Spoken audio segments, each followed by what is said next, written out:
first. Nope. Tooth. Hey, Ethan. You take exclamation point ads.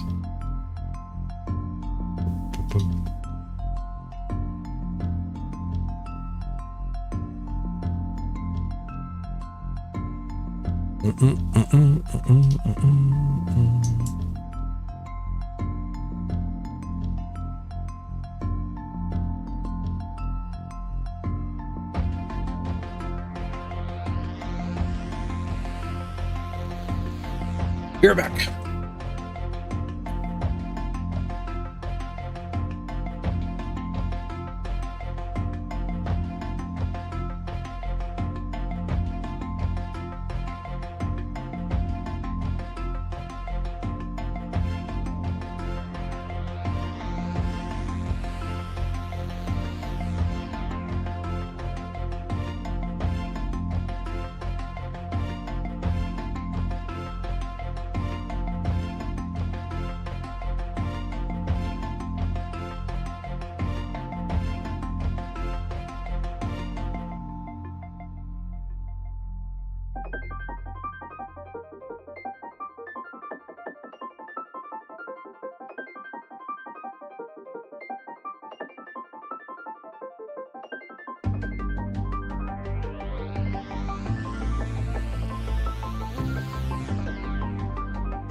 Hey, Zucchini.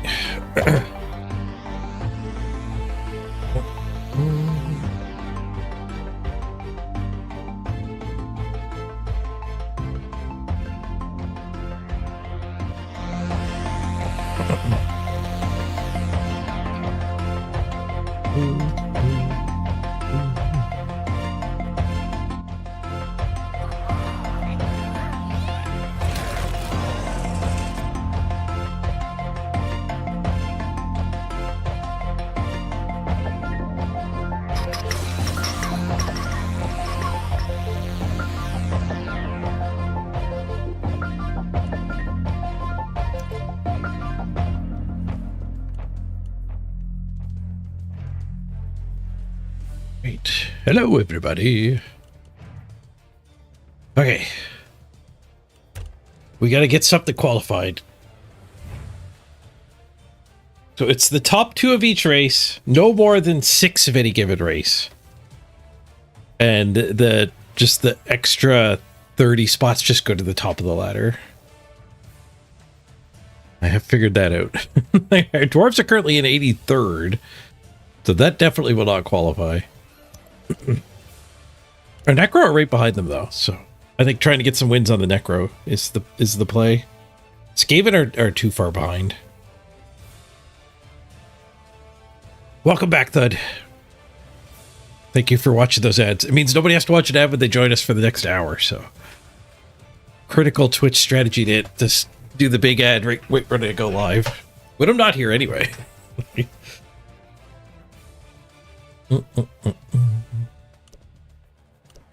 Yeah, I think Necro's not an easy one to qualify. Like the Skaven, there's a good chance we just need to get like top 64 or whatever. But the Necro, I don't know how high we have to go. Multiple Misnex games. Okay, they're all Misnex games. We still have the dirty player, so I guess we want 3 temps.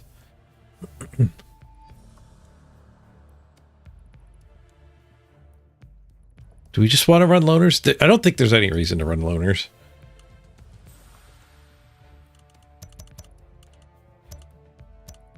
Unless you don't have the money.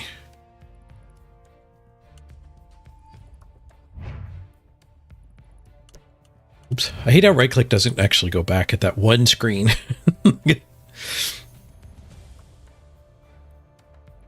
I have temp? Sure, you could be a temp.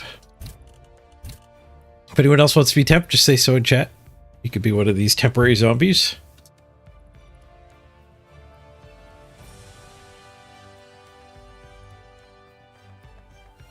The Thud Tempster.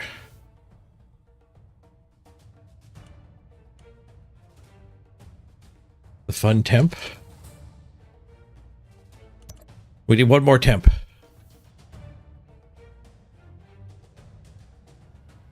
We don't have that many viewers this early.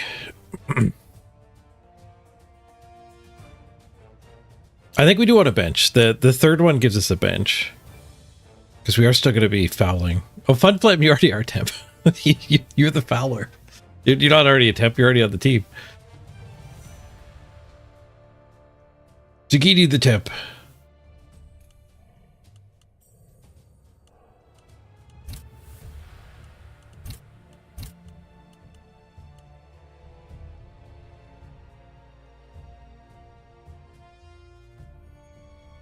The temp Zagini. All right, good enough. Let's get in the queue.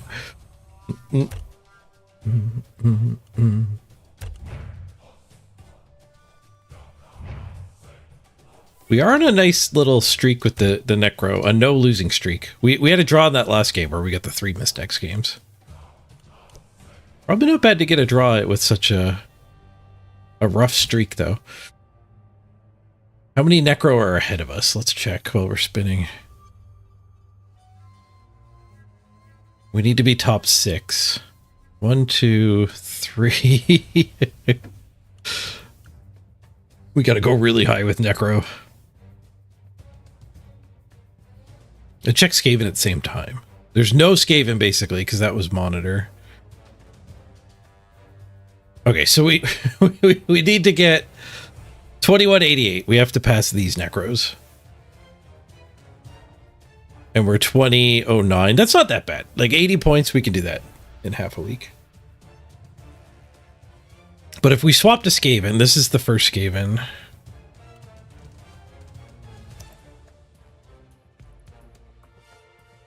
And then if we swap to Skaven, we just need to get like top 60.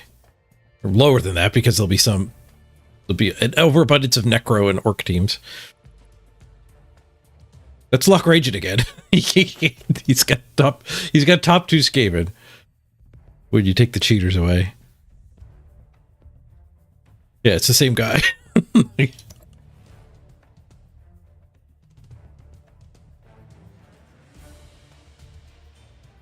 Okay, there's a Skaven. So second Skaven is actually 2050.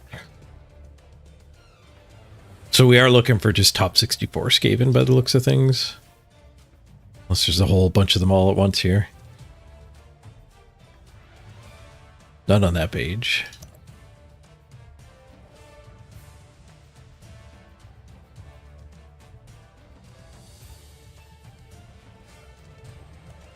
None on that page. So maybe if we lose a couple with Necro, we do hit the Skaven up. There's third Skaven in 67th, so that's actually there will not be 6 Skaven qualified. We just need to actually get the top 64. And then there's a whole bunch of cheating teams so that they'll just get skipped over.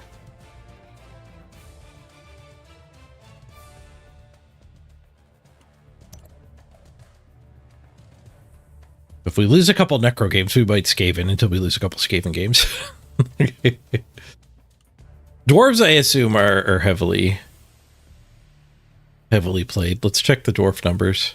Because my dwarves are actually my highest rated team at the moment. Just not necessarily the team I want to play in the playoffs. 1, but that's a cheater.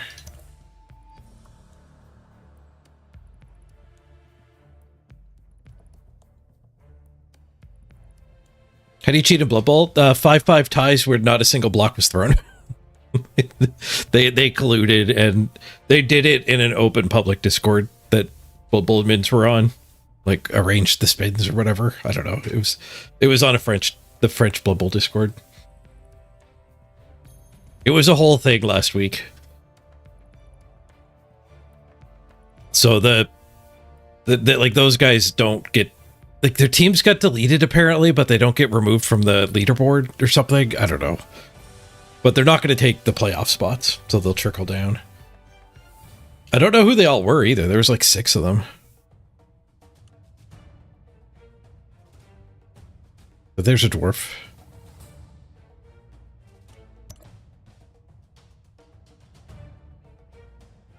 Maybe jamming some games with the dwarf is actually the smart play.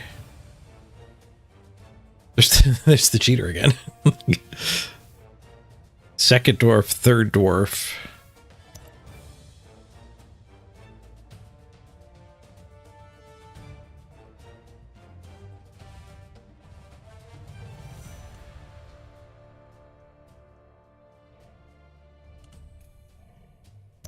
Dwarfs there.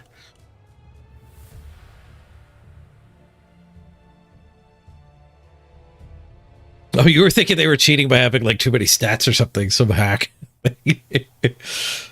No, just plain old collusion. All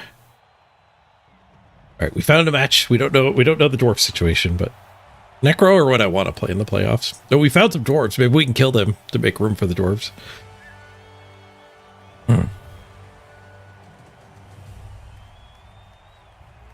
You need to be a different kind of stupid to discuss how to cheat in a public forum. Yeah. Discord's weird, right? It's kind of like the dark internet.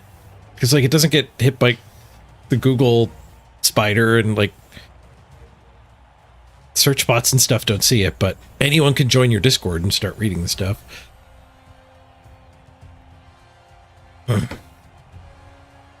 Hey, double time.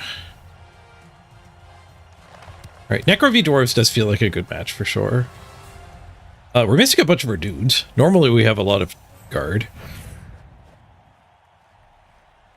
Ooh, we both have a number 2 banner. Me for lizards, them for undead. It will not be an easy match.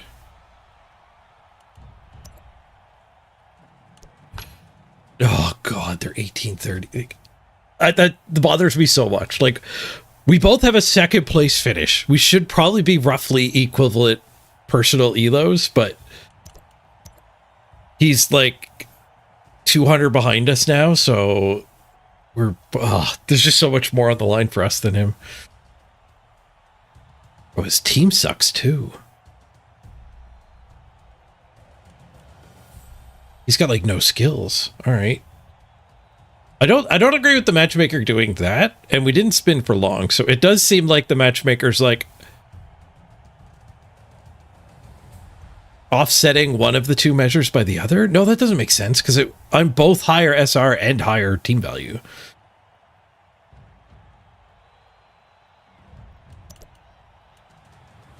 Yes, the fact that they're only 7-game dwarves does mean that we are probably actually expected to win this, like 70% of the time. But they do get a lot of inducements. And I have a lot of miss next games. Like, I only have 1 flesh golem and 1 wolf.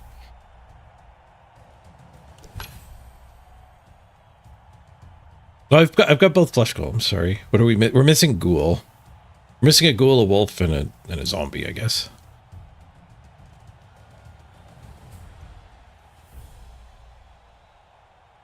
Yeah, this will be fine. Obviously, I can't pop. Obviously. I think he's going to be a good coach, though. He's not going to make mistakes. He'll take advantage of any opportunities I leave him. That wizard might create an opportunity or two itself.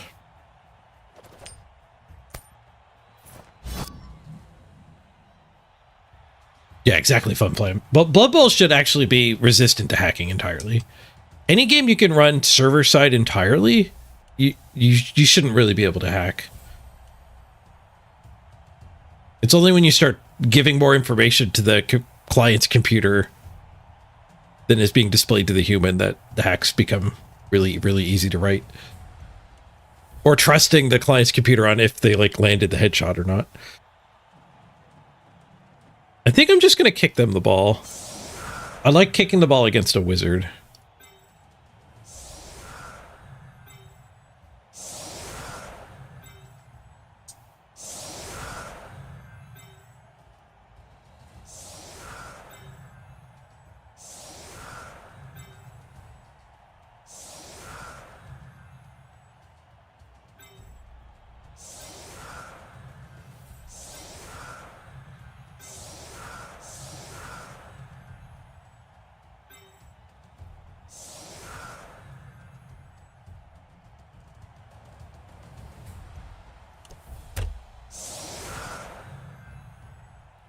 This way we might be able to get like a numbers advantage built up before the wizard even gets a chance to get used.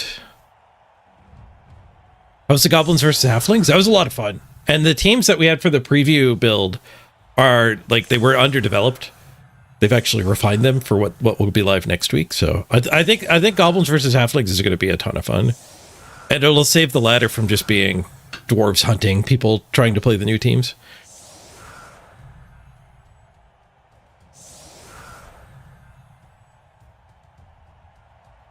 There was a Blood Bowl 2 bug with dice rolls being client side for leveling up. so you could write a hack that would just report to the server, oh, I rolled double sixes again. I don't know if anyone actually abused it or if it was just kind of discovered and patched before it actually got taken advantage of. I did notice playing on that preview build I got before I went live, I played against the AI. And I checked my computer, like my CPU usage and my GPU usage on my turn and on the computer's turn, and it doesn't change. So I think they're running the AI server side too, which I think is a big mistake architecturally. It might be why the AI actually sucks in Blood Bowl 3. Good news, everyone. Like you should just be letting the... Like, that's something you could offload to the computer because you're not going to cheat against the AI, and who cares if they do. But all that processing power being done by servers means they have to like really limit how much the AI can actually think. Where if they just let your computer churn away on it for 10 seconds at the start of each of its turns, like you could hack it to make it awful, but I mean it's already awful. And you could also, like, in theory, a weaker computer would give you an easier AI opponent, but again, like, who cares?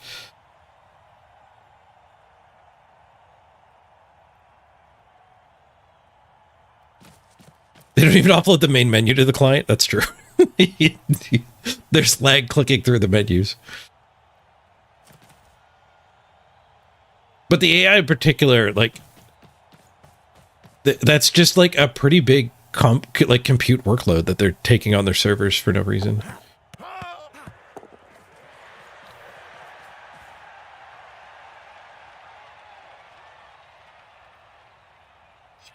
Yeah, calling the server every time you change a cosmetic is a mistake too, I think. You just need to validate that when you're done.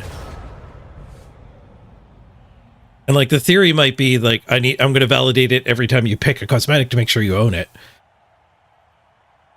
But like, who cares? Like, as long as you validate it before you get into a game or whatever, at some point, change all your cosmetics and then validate it when you close out.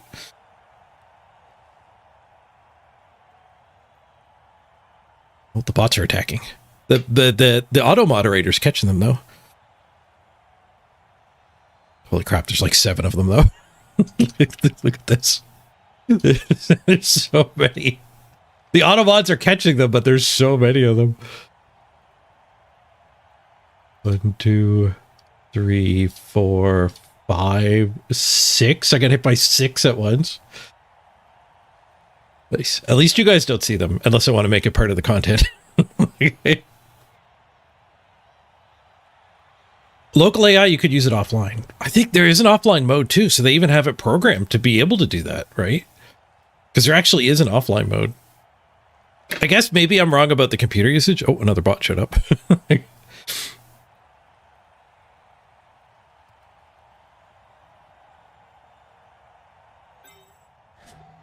I have to move this guy out of the way if I want to do the hit here. 1, 2, 3, 4, 5, 6, 7. Because this flesh golem into there to make the pocket. I guess we don't need to do that. Because we can just push this guy over here. I don't need the stand firm trap. The stand firm box like normal.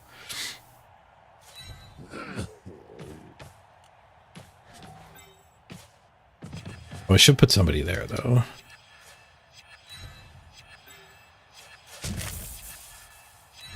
Because I do want to push that dwarf. You get a bonus punch. The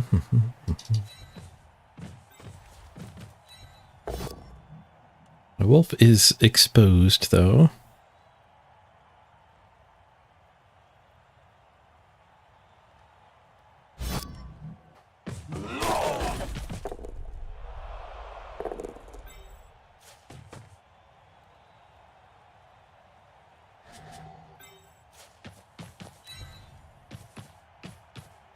Maybe I'm supposed to stomp on linos, but...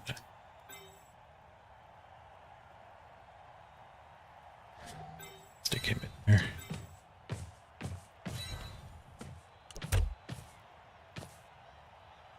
I'm not that worried about giving him sideline. You're bought by cheese? You and your cheese spam. Impossible to stop the bot cheese spam.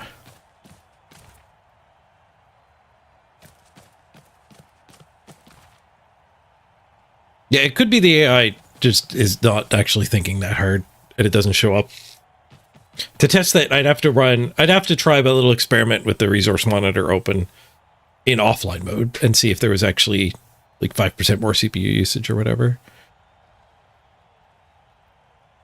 In theory, it should have jumped up to like 100% on either the GPU or the CPU.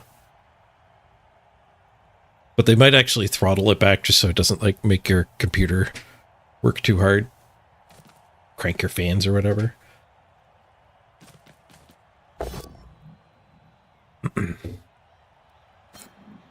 It's not like that's useful feedback either. They're not going to completely rework how the game is programmed at this point. All right, he did kind of take the bait. He ended up just hitting a couple zombies.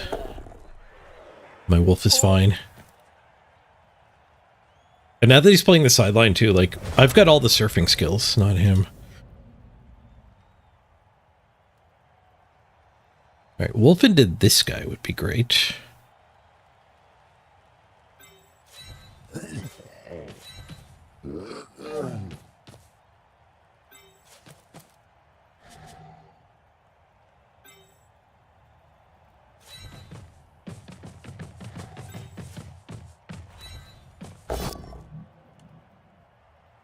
One of these hits with him, because he's fast enough to be able to get back over here.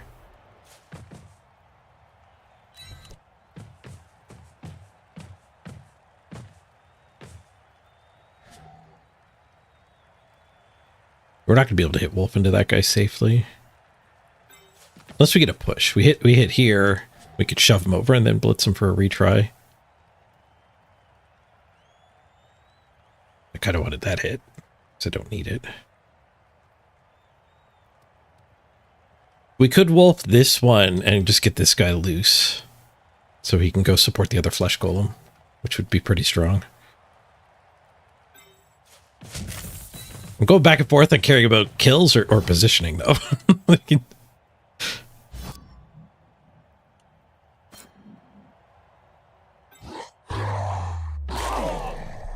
Oh, we did get a removal, but it was on a rookie. Hey, Trippin' Monkey. Jack and Tank, good to see you both.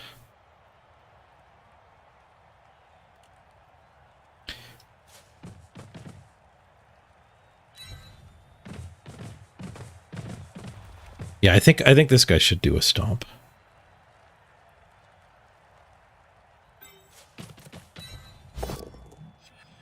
We're gonna re-roll 1 in 81. That's bad. I could have just swung with this flesh golem, but I really wanted him down here. I wanted him right there, and then this would have been a brick wall. Probably would have driven him back up. Oh well. Tempt him further forward. Deeper into the surf trap.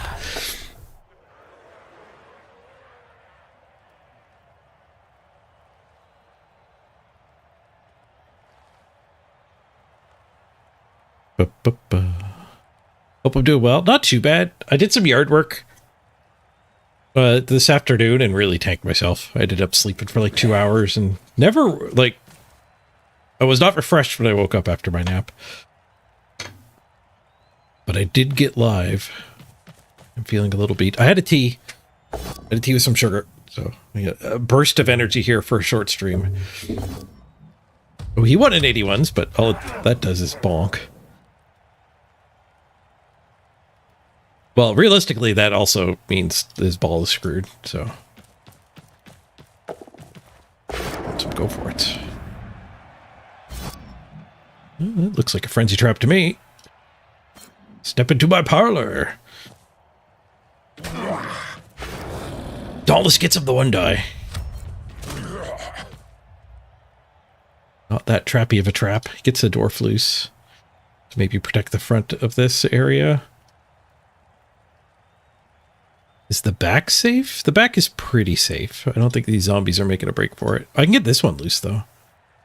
Yeah, this guy can punch there, and that guy can punch there. And that's actually the tackle guy, too. So he's a little bit screwed. Yeah, he's going to have to just go backwards out of the school's range.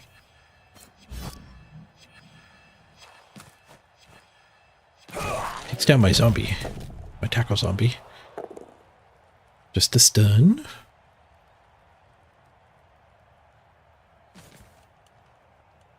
Stays in the ghoul's range. We could do the werewolf dodge to actually use tackle. That's probably correct. Or we could just go for murder. I do kind of like the idea of going for murder.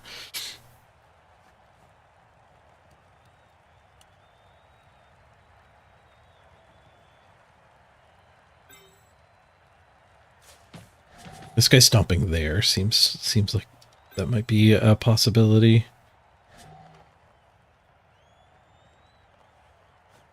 I want to do this hit and then swing this one around. If I do this hit and follow up... Oh, I can't. No, we're going to have to do this hit. Let's start here.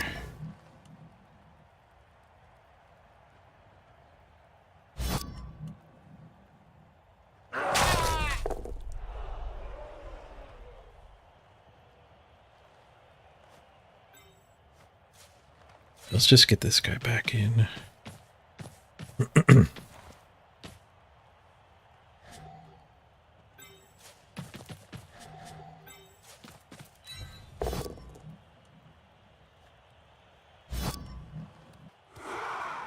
Nice. Mighty Blow cuts through dwarf armor. Just a stun.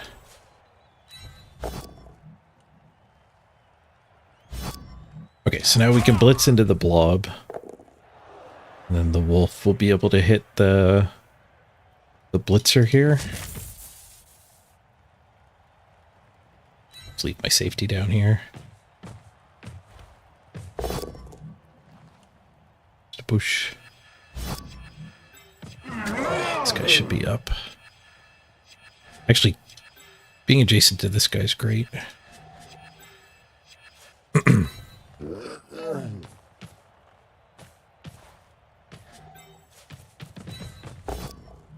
Claw this guy up.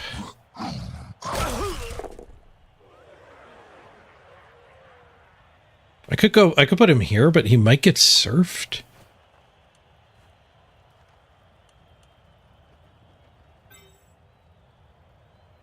I think he's kind of fine where he is.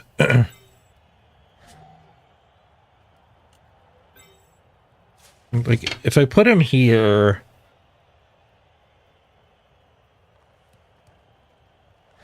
Yeah, we're vulnerable to, like, a red die into this. Not that vulnerable to that, but... I guess he gets a 1 die. Yeah, I don't want to get surfed by that, so let's just leave this guy down where he is.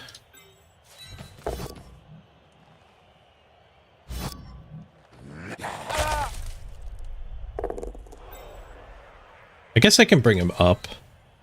Because this stuff's not going to get loose in Markham.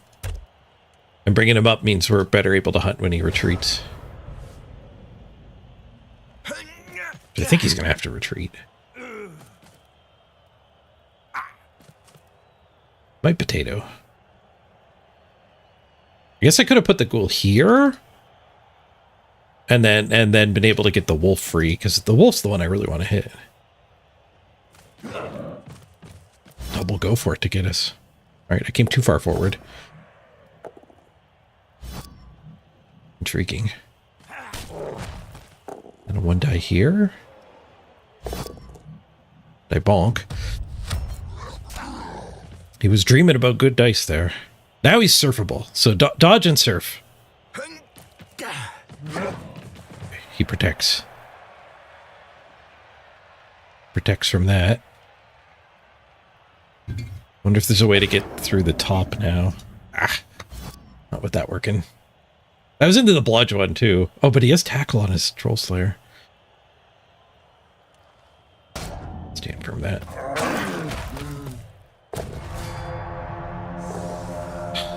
One die. One die. Dauntless one die. KO me. Hey, Free Kip. Good to see you. Thank you very much for the raid.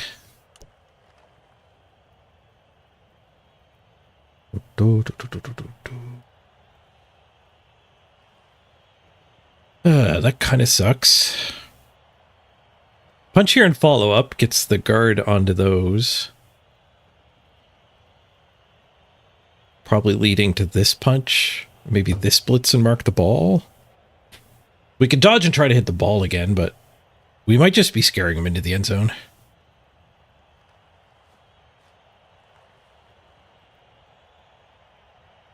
My rookie zombie crew gets to hit some stuff. I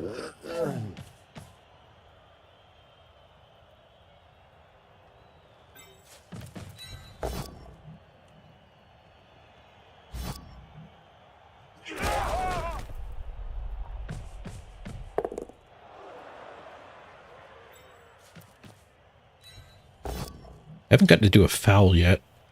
There's a positional I can stomp on now here.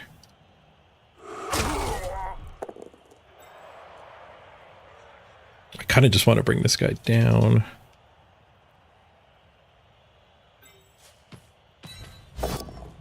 We need to stomp. We avoid the 1 and 9.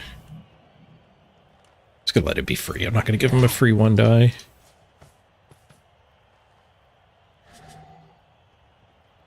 Well, that's awkward.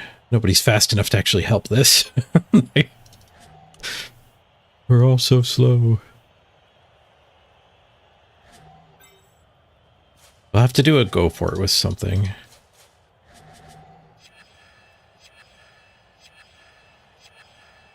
That follow-up kind of hurt me a little.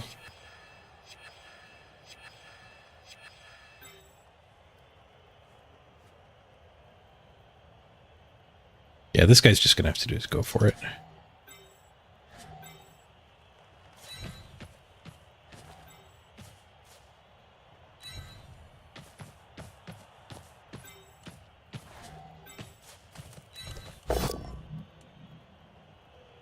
Keep the guard out of the blob.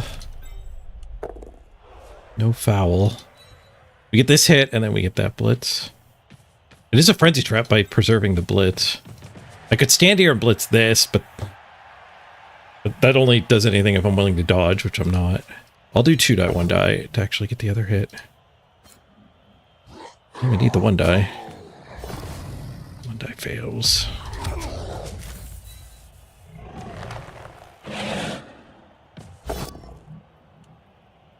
Well, we're having the opposite luck of the dwarves, even though I'm doing 2 dies everywhere. Good chance he still has to score. So 4 to respond would be great.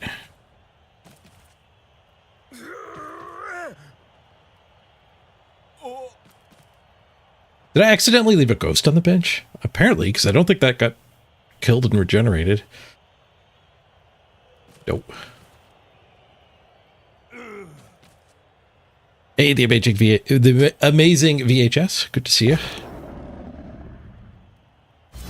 He keeps doing these frenzy traps, too.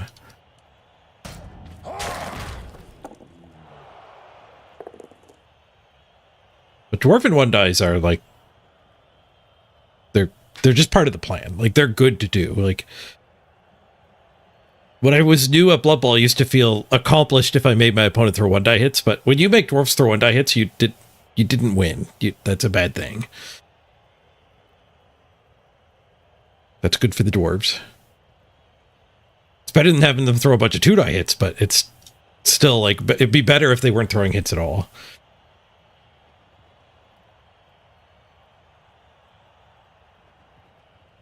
They're unlikely to fail. They need exactly skull. And then even when they get skull, they're unlikely to get punished because their armor's so high. A 1 die hit with a dwarf is just like absurdly better than a 1 die hit with a Skaven lineman.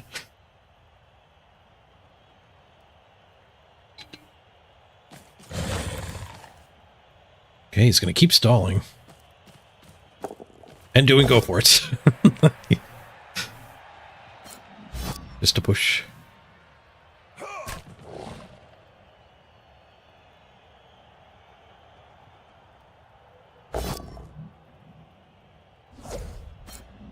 Swoosh! No tackle on that one.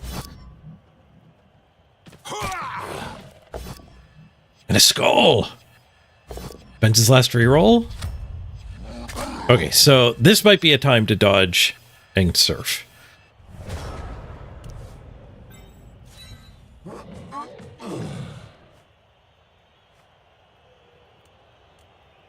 So we do this punch and then dodge around and one die.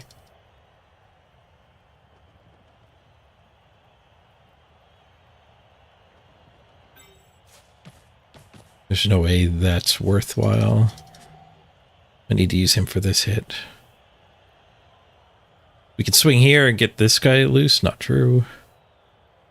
Stuck on 2 dwarves. No, I have a hit here. That's the only hit I have up north. And then this guy can punch here. It just doesn't get him free.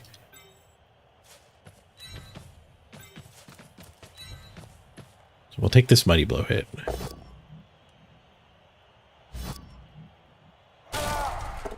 We get that hit eventually, but not in a rush to do it.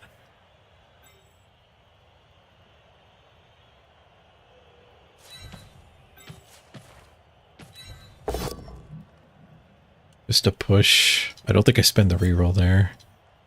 It adds an extra dodge. No, I follow up here. Get out. Okay, here we go.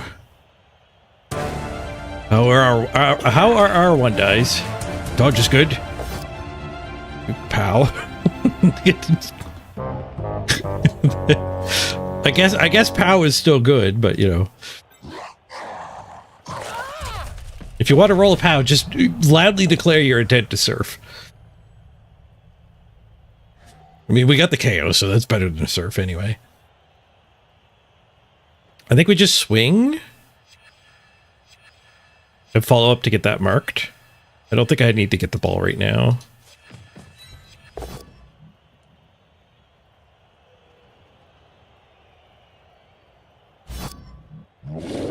Ooh, another armor break. Spicy. Let me get some bonus punching. Beat up the Troll Slayer.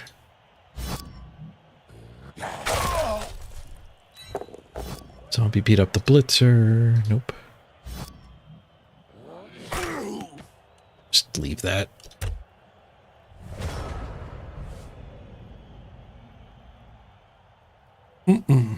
Orf concede incoming.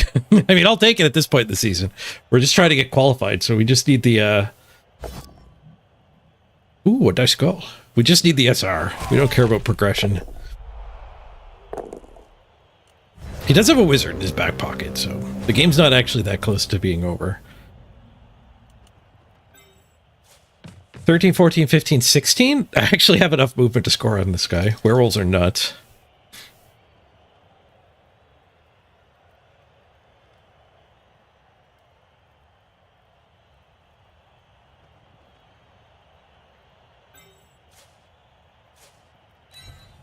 Make sure that doesn't end up surfing me.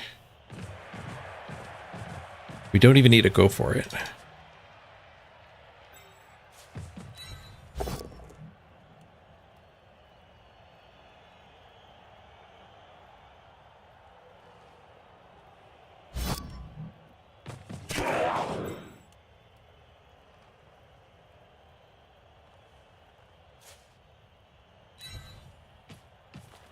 That guy can go there.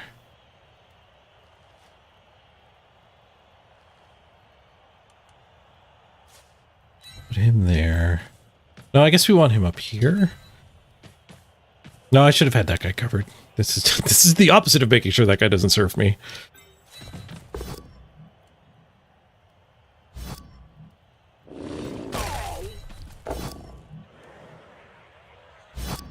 Okay, we didn't succumb to the 1 in 9.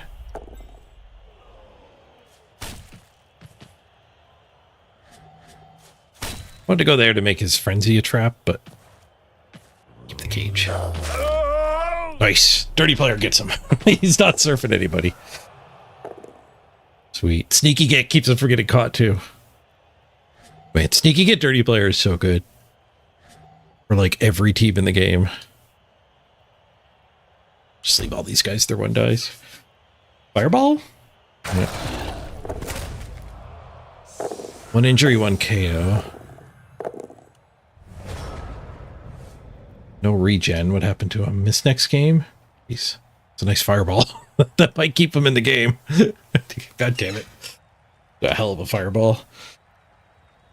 Remove 2 positionals. Get an extra knockdown on a zombie.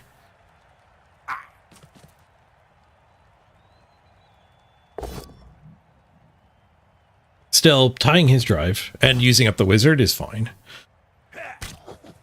And I get my positional I forgot about back to make up for the one that just got fireballed.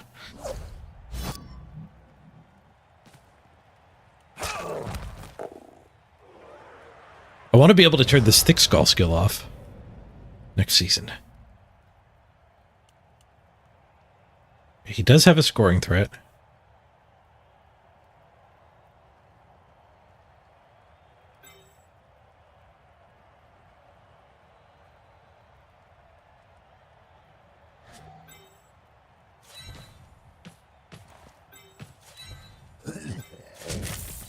What's that?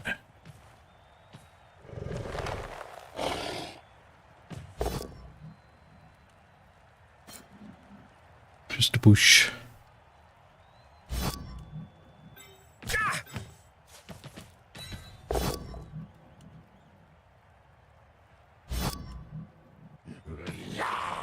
Ooh, badly hurt a dwarf. Nice. Power zombie. Is that one of the temps? No, that was Morgan Gem Bonifay of many, many randoms. What do we do with all this 1 die crap? I think I dodge this guy and just take one of the other hits.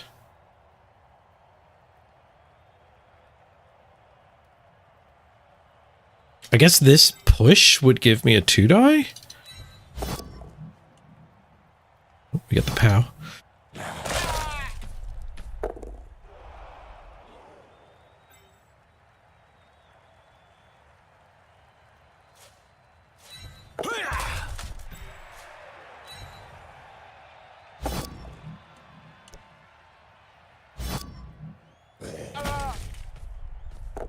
Just leave that one. All right, three injured dwarves is huge, and the apothecary gone. If they even had one, I don't remember if they had one. They were on like game 7 or something, so they might still be without apothecary.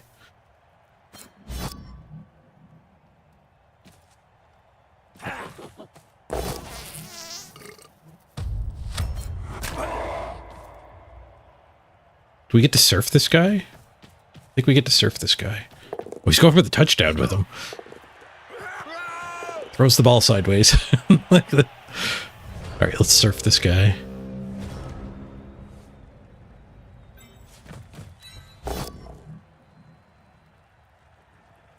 Do we just POW him and foul him? Is that better than surfing him?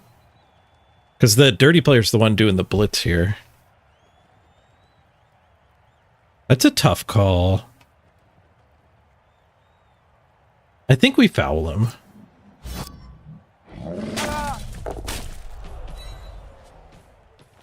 Then that one can come up and actually take some more hits. Foul failed.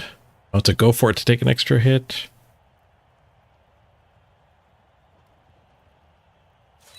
Let's take this mighty blow hit.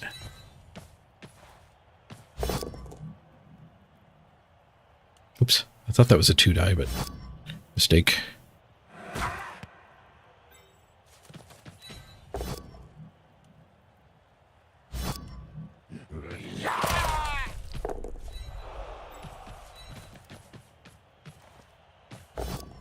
Okay, hopefully we get our wolf back from KO. That would be pretty big.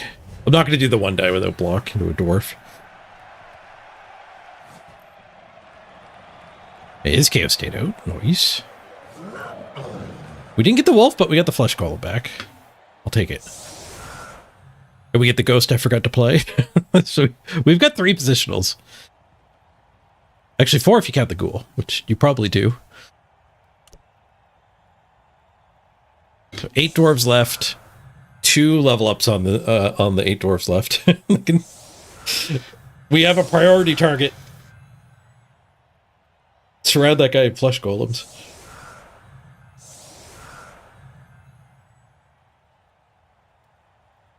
There's only 1 blitzer too. It's just a whole bunch of linos.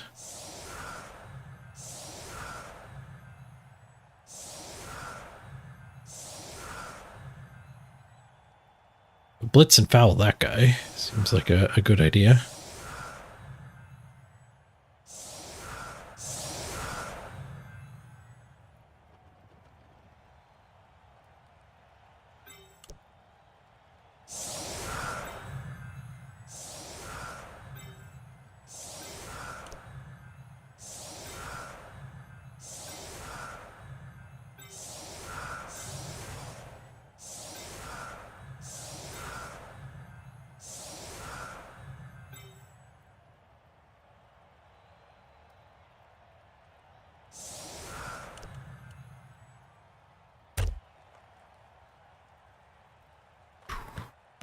Might just foul Lino.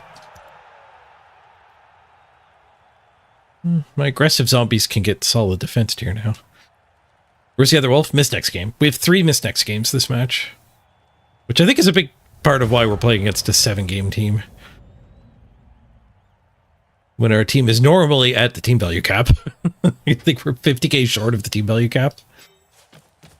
Fighting a nearly rookie team. Next season, though, the matchmaker will actually account for games played. I don't know what exactly that'll mean for the formula, but it is a very positive change.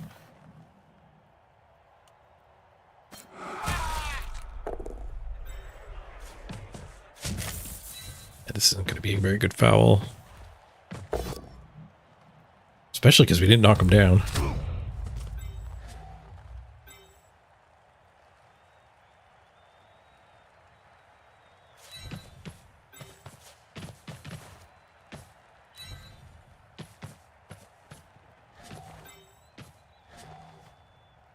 Support in there.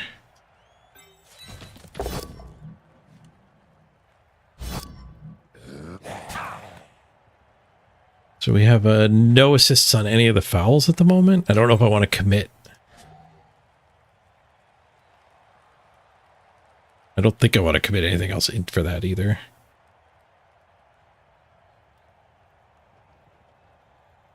I think we just want to keep that blitzer from getting through here. These guys up that way. I guess we'll just do an unassisted foul. With sneaky get assistance. And we'll stay out of the blitzer's range. Take our time coming forward.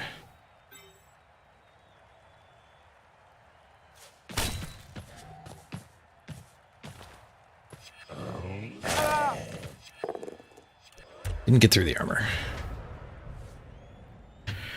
Do I have any interested in the NAF ladder? Maybe for like the World Championship practice. What's they actually announce the rules? But if the NAF ladder isn't even the same rules as the Worlds, I don't think I'll play it. It'd be better practice than ladder practice. It would certainly be closer, but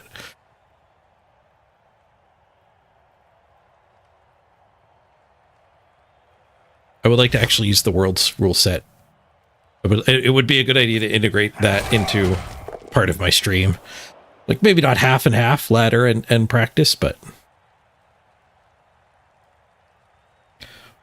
if the NAF ladder, which is getting some momentum, doesn't match Worlds that close, then I could see me instead setting up my own league that matches the World's rules, and it doesn't necessarily need to be popular. I can just challenge people to individual games on it. And if I can squeeze a game or two in a week, that'd be fine. A game a day would be cool. Well, like, it was fun collaborating with Miss Beltry and Crystal Hunter yesterday to show off the goblins versus halflings. So doing something like that, just like challenging Andy Davo or whoever else to a game every once in a while, might end up working out pretty good. I think we stand from there because he's going to push me here. If he was pushing me here, I think I'm happy with that, but I don't want to go over there. One die skull. Nice. He eats it. I was going to say I'd rather get the reroll than the armor roll. So you'd already done everything that turn. There wasn't much else left to do.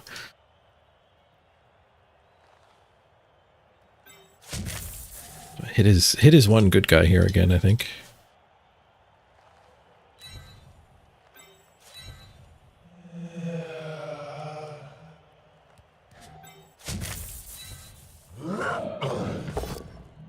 We'll keep pushing his one good guy. Get slightly inconvenienced.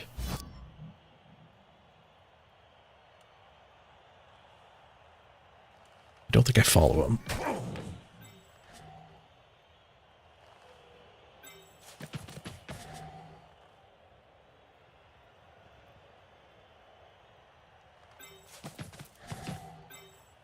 The ball's still fine. It's far enough back.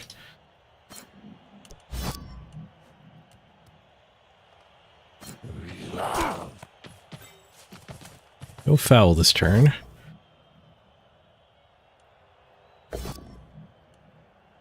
I guess we could foul with one of these rookies.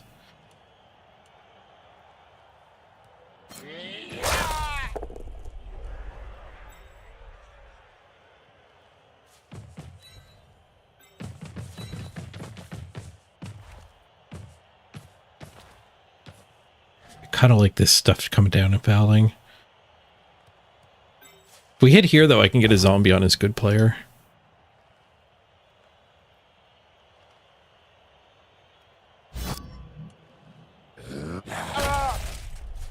Which weakens the foul, but it just ties up his good player. Playing with one of our temps. Temp Zagini.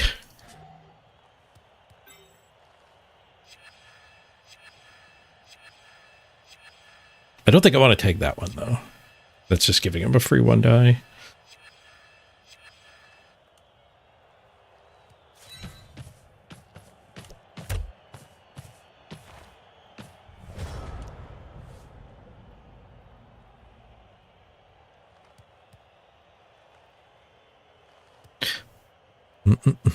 Kakula's saying, questioning the Stanford icon. That is a loincloth on the Stanford icon. I can get it on the screen. There you go. That is clearly a loincloth when you zoom in. That is an orc standing firm.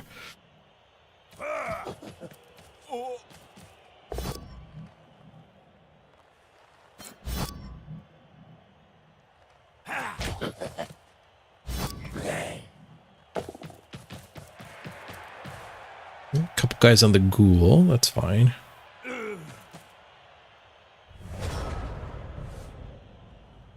There's zombies all over the guys on the ghouls, so. All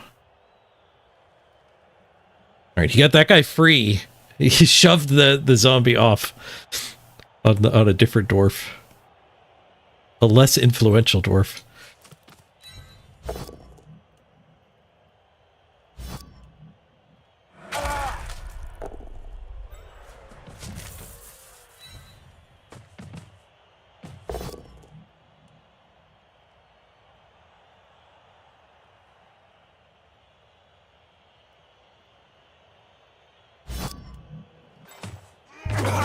Ooh, nice. Got the blitzer. It's just a bunch of linos now. Big boy back on there. Skilled guy. Potato. I think it's safe to go over here. Normally you don't want to go that far over because the ball could scatter out of bounds if he gets hit, but I don't think he's getting hit.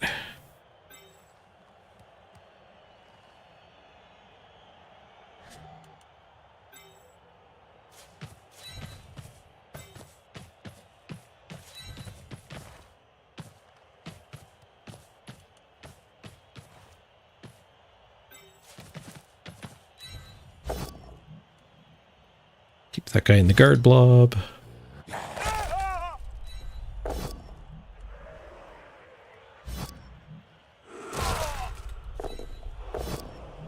Oh, 1 and 9.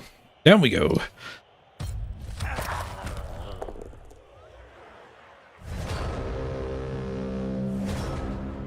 It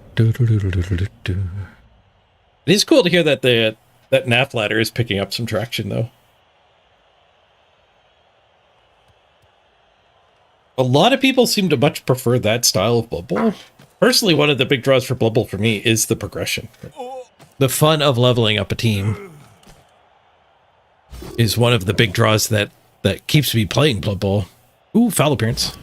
Boys. Dodgy 1 die to free this guy.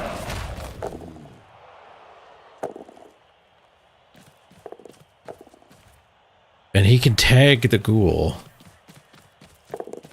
Infinite go for it gets me in a bit of a mess. So many go for it.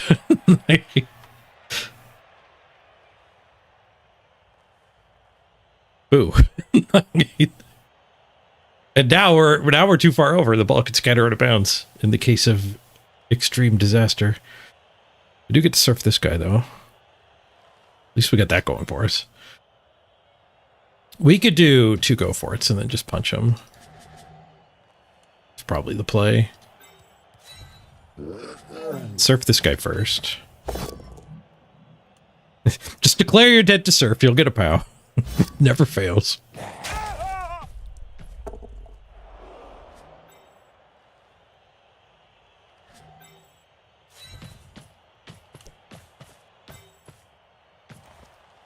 So pushing this guy actually ruins this route. I should have done it the other way. I should have done two go for it with him. Let's get this zombie freed.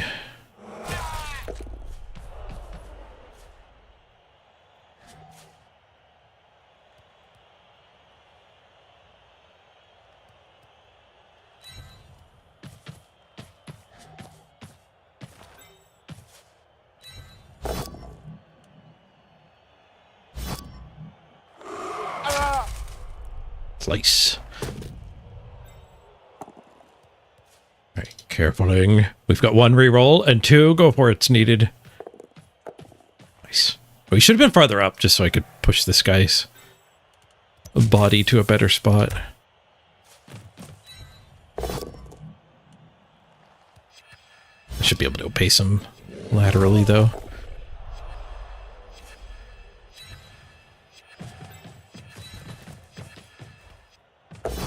Dwarves are not known for their speed. Although this particular dwarf is going to be able to dodge hit me.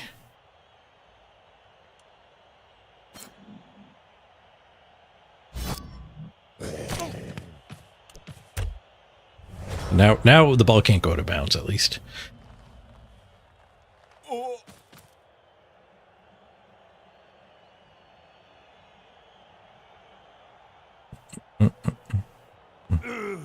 Yeah, Resurrection, low team value Resurrection Blood Bowl is a whole different game. I can see why it appeals to a lot of people. Got the dwarf dodge. 1 die skull. Final reroll. It's another skull. Which reminds me of the sponsor of today's stream. Today's stream is, of course, brought to you by Scott Skulls. Scott Skulls. Everyone starts with 1 skull, but maybe you want 2. Pick up an extra skull from Scott Skulls today.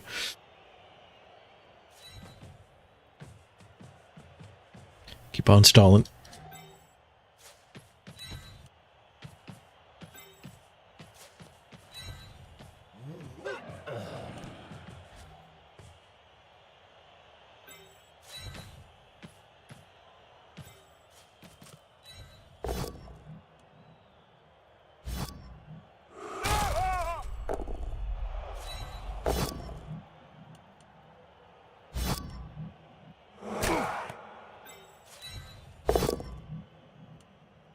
Oh. Did I give him enough movement? 1, 2, 3, 4, go, go. He can touch me now. I'll have to blitz him. Go for it. Yeah, I'll do that first. Gotta crush all their hopes. More important than just punching a dwarf. Ooh, we get that 2 out of the way. Best spot for the 2. Go for it.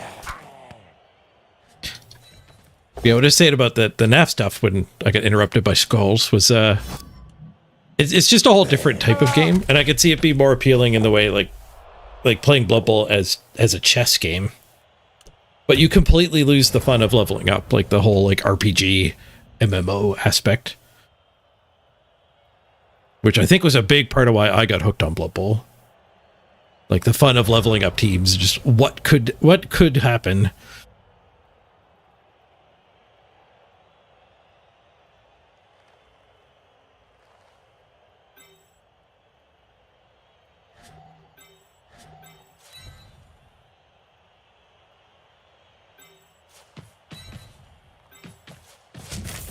Put that second one there. It wasn't needed for the 3-die, but it's needed for the retry on the ghost. Because I put this guy in the wrong spot.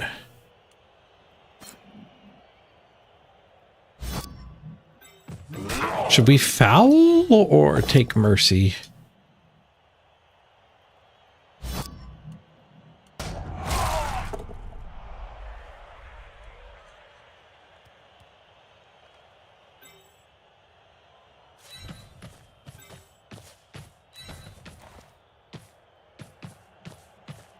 Always foul? I mean, it's fair. He does get a turn 16. He's going to start playing again, though, when I foul.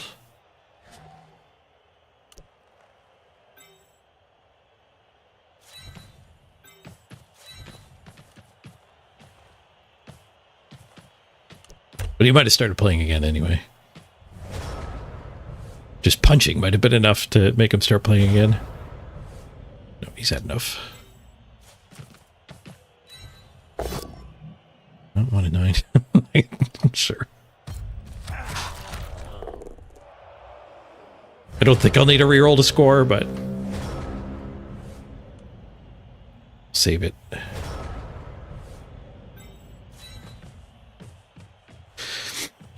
We don't need to be greedy throwing a punch there either, because we're not after SPP, we're after wins. And we're actually after SPP on this ball carrier.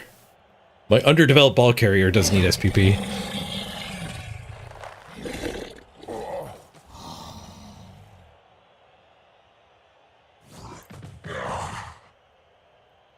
Put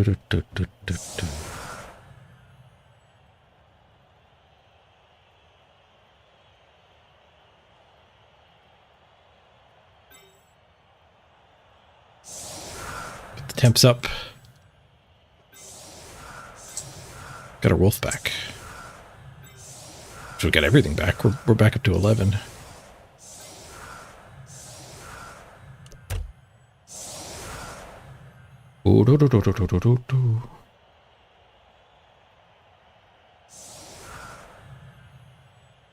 It always like the NAF versus big Blood Bowl debate always gets me too when people say that high T value Blood Bowl is there's no skill, there's no fun in it.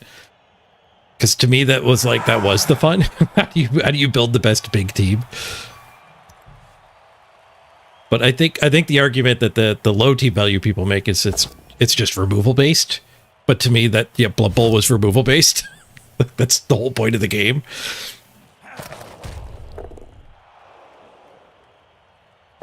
And at high team value, it gets it's tough. Like I do not think I have it figured out. Like 2 million team value Blood Bowl, we don't get to play it anymore. It's been like a year since we actually got to play it on the ladder. Somebody died, but he got better. Zucchini, not dead. But like once you throw defensive and dodge and all the guard, like it actually is difficult to position again. Blood Bowl 2, when everyone just has guard, it does become everyone just gets 2 dies all of the time. Like every single he throws a 2 die, there's always 2 dies. But once you mix in a bunch of defensive, the orcs against Nurgle or lizards or whatever did end up being a lot of like you could trap your opponent and make them start their turn with 1 die hits and get back to Blood Bowl where you actually have turnovers.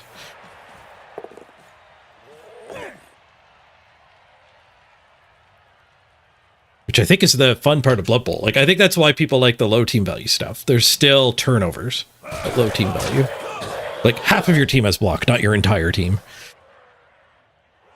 A bunch of your guys have dodge, not all of your guys, so...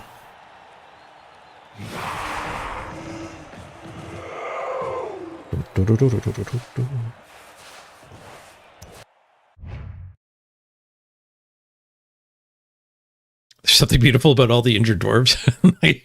That was a lopsided match. That was rough for them. Their game 7 against our game 50 or whatever we're on. Kill dash up to 12. What we're doing with the zombie is waiting until he has it up to random for sneaky get, and then immediately pick dirty player. So I think it's 16, I want to say, to do that. No, you need 6 and 8. So 14. GG, Trippin' Monkey. Bring the music back. We got plus 18 SR.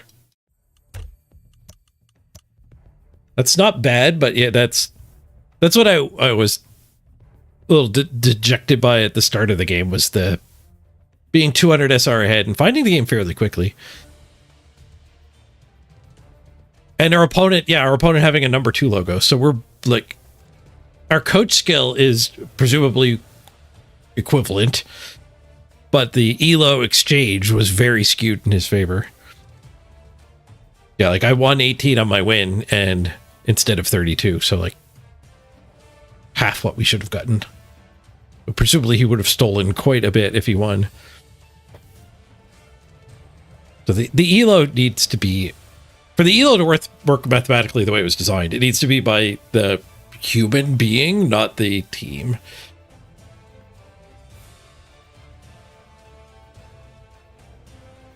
Why wait until we can do both at the same time? Because I don't want a sneaky get. I don't feel like a sneaky get zombie is actually efficient.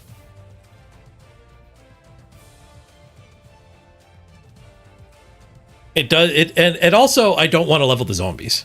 Like at a low team value season, we're what, 1.7 this season, 1.8 next season. It's going back up. I think like my theory crafted necro team just had no skills on zombies. And then the extension of going like, I don't want any team value of my zombies is to go, well, what's the best like long shot luck thing we can do with the zombies? And a random sneaky get and then a picked dirty player, I think is the right balance there. Randoming on both would be like, you're risking a lot just to save 10k team value.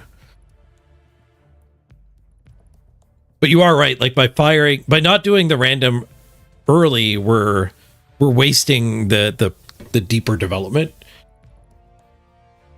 I also already have one of those guys, so I kind of like don't even want to pull the trigger on kill dash until the other one dies. And my team is at the team value cap. Like we're just short of it. And my ghoul needs the last 50k. My ghoul is just block for my ball carrying ghoul.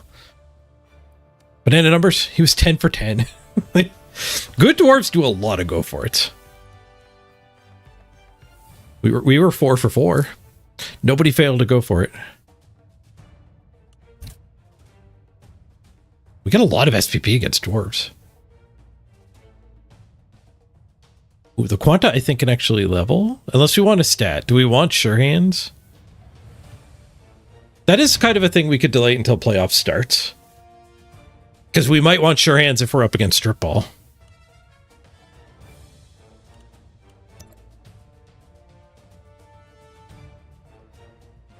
He could have taken sure hands a while ago, I guess. Or we just keep saving up for a stat.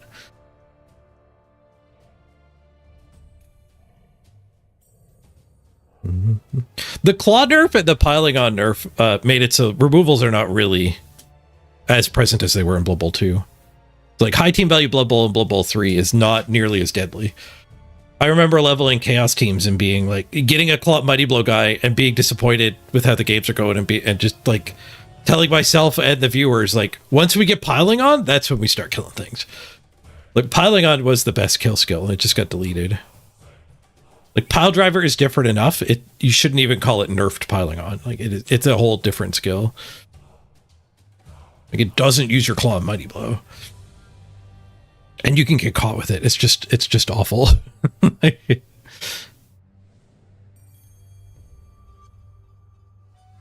So I'm using that 1.6, 1.7 team value is low team value. I think that's a big part of why the ladder's like going through a bit of a lull of unpopularity. Like, it's not for anybody. People who want to like dream about leveling a team up big don't want to play 1.6. And people that want the chess like NAF tournament style don't want 1.6. Who wants 1.6? Who is this for? It's compromised and bad for everybody. The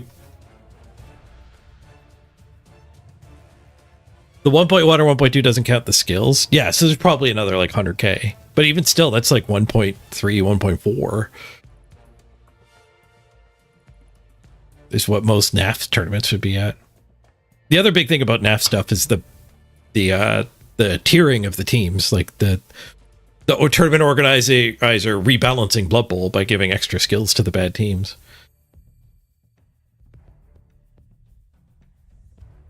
The ladder certainly doesn't do that. There just is better teams on the ladder. All right, we did pick up another miss next game. I think the fireball did this, but no permanent damage.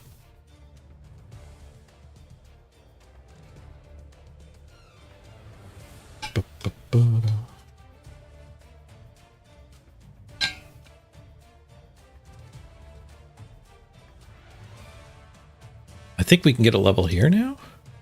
Yes. So Zarfax could take another tackle, which I think is probably a good call. Could take guard. No, we can't take guard. They don't have strength access. I don't want to double pay for guard. Could take like pro or sidestep, I guess would be the non-tackle picks. Sidestep letting him actually play around the sideline, like not getting counter-surfed as easily.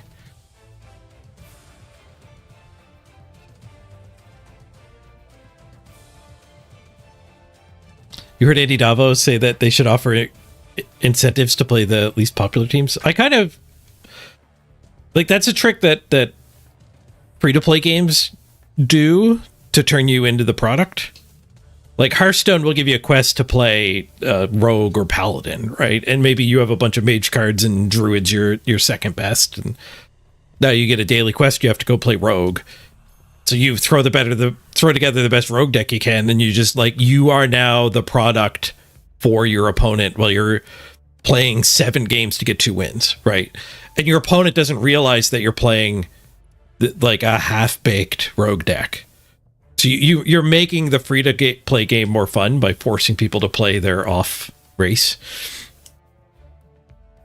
And and before I heard that's like why they do it, I did hate Daily Quest. I'm like, I don't want to play Rogue.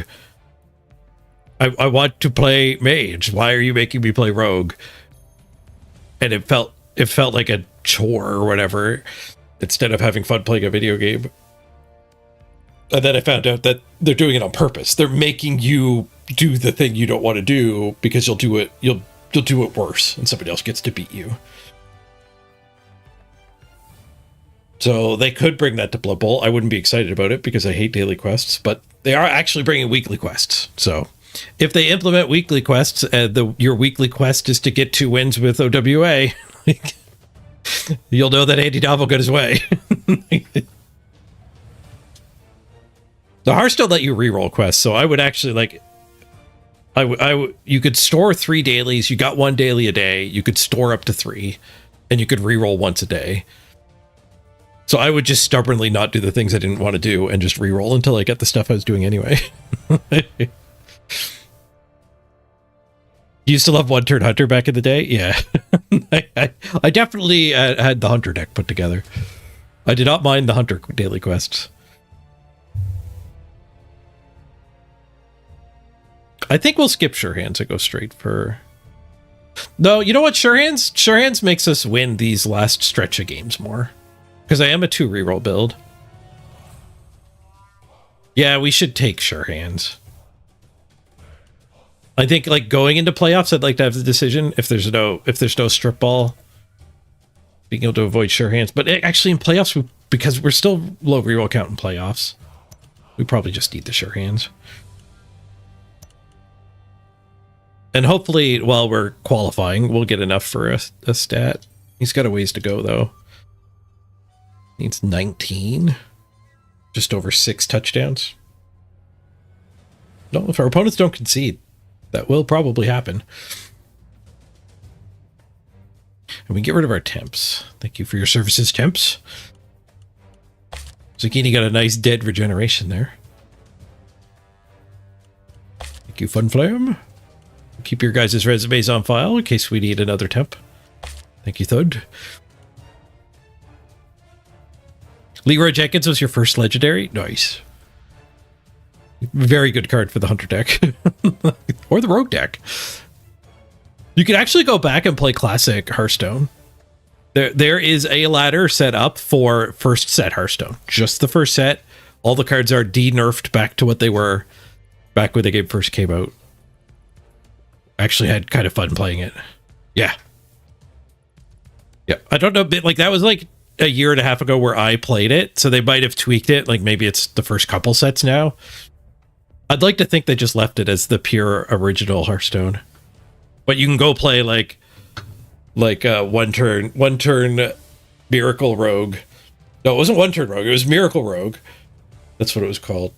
I don't know if it got the one turn kill. One turn kill Hunter. I don't know if they picked the. I think they picked the time period after that got nerfed. The one turn kill Hunter.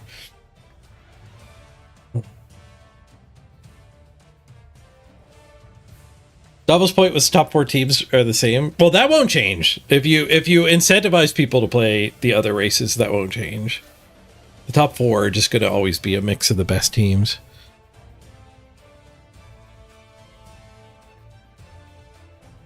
I think they are bringing out leaderboards though. It will actually display like the top 20, like the top 100 will be there, and then the top 20 from every individual race will be there.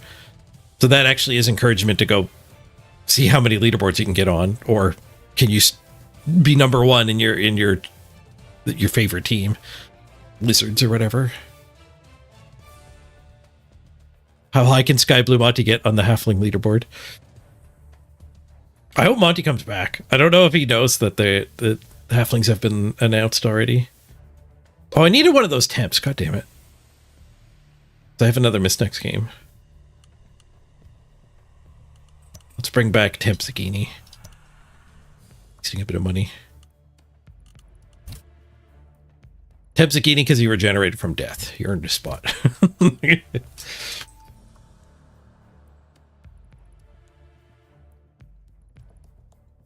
Spell that. What's the mix of Y's and I's? Where are you at, Zucchini? I think he's chatted. In the recent time. Is he in chat? Nope, he's left.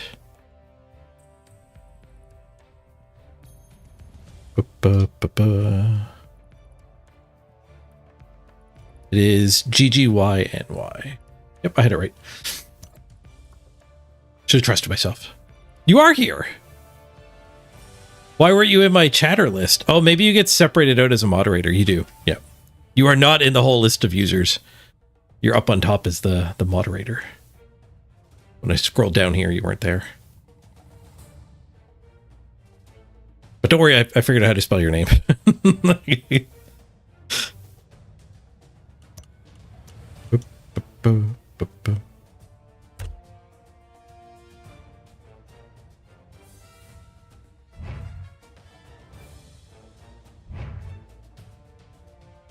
54th, nice. We have to climb really high though. I think we had to get up to 2088 to actually be fighting for the top 6 necros. Should we do one more game tonight? Probably. There's something to be said for not spitting when I'm fatigued, but there's also something to be said for running out of time. There's only 4 days left.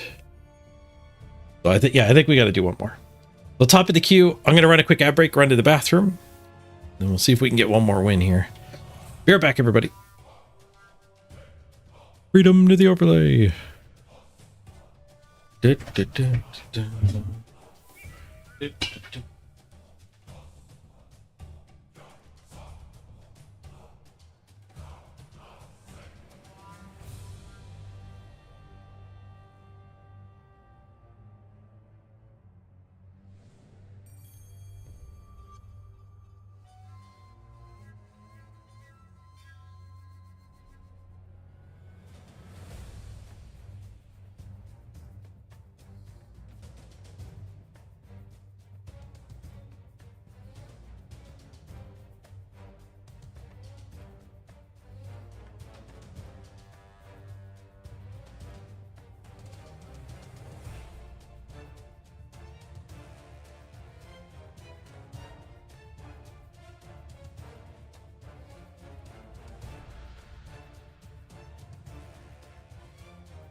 Impressive.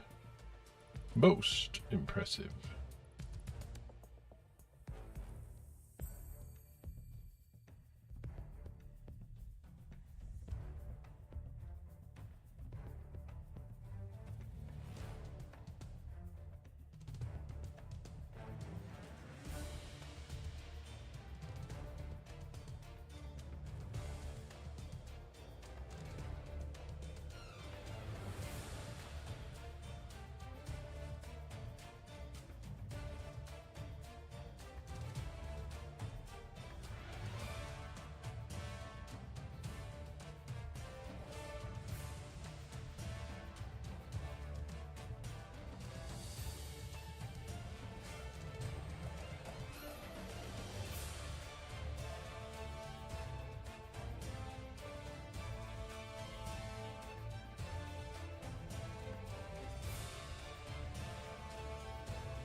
Ah, we're still spinning. Just gonna fill my water. Be right back.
I'm back. Ba-da-ba-ba-ba-ba.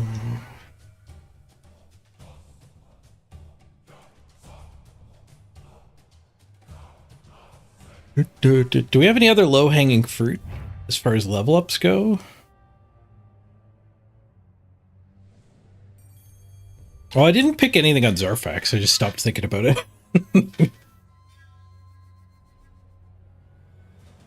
Like, I think we want dodge on the ghosts, which costs us our bench. And I think that's like the only other SPP I want to add to the team.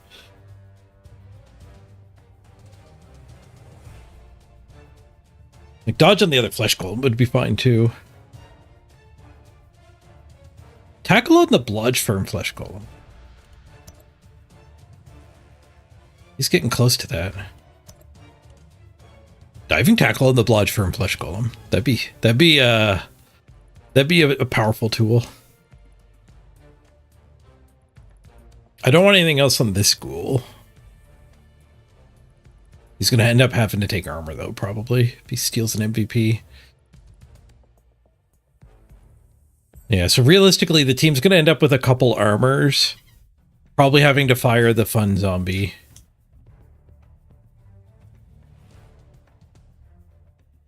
Yeah, it's tough to say. Because how... So, like, something might die, and then we have a ton of room for level ups. Like, if one of the positionals dies, and then we're just trying to get him back to bare minimum. If a wolf dies, we probably play Skaven. But if a flesh golem or a wraith die, we kind of just need to get it guard. And kind of guard and block. Flesh golem's case. But just guard on a flesh golem would be alright. And if that's the case, it would open up some team value for the other levels we could do right now. Both wraiths are guard mighty blow, yeah. I've got guard mighty blow on all the wraiths and flesh golems. Block on the flesh golems. Blodge on the wolves. Blodge mighty blow on the wolves. Nelly, are you getting dodge? I don't...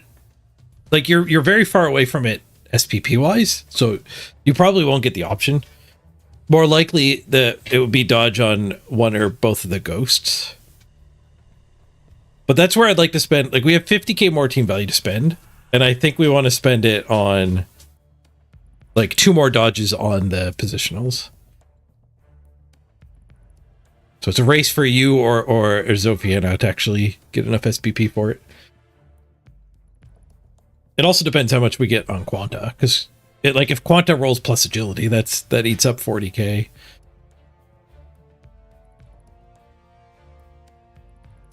Yeah, Bludge Firm is annoying too. That's why I kind of like the idea of like overpaying for a secondary skill on these guys and just getting a bunch of Bludge on the team. Like, we already have 4 Blodgers from the ghouls and werewolves. And Bludge is the skill you can kind of... like, getting a bunch of it starts to overwhelm your orc opponent's 2 tackle or whatever. Or your elf opponent's 2 tackle. If you only have 1 or 2 Blodge guys on your team, they can line their tackle up against it fairly easily. That's why I don't like dodge as much on, like, Chaos or Nurgle. Tough to go deep with it, but on this team, your werewolves and your ghouls already started with it.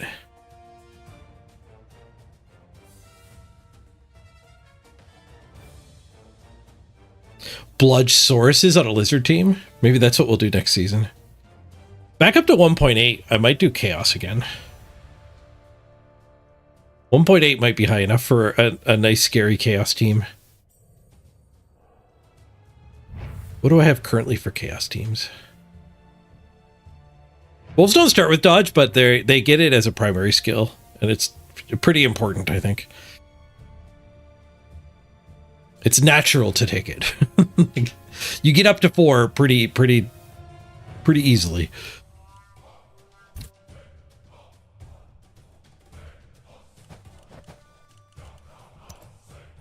Our older Chaos teams, what were they looking like at 1.8 million? There's a 1.87 Chaos. I don't know if this one had randoms. Because random goats and then, like, just building giant warriors is a pretty nice way to build Chaos.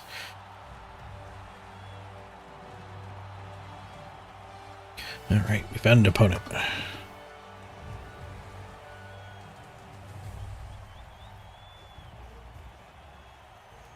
What's the progression for wolves?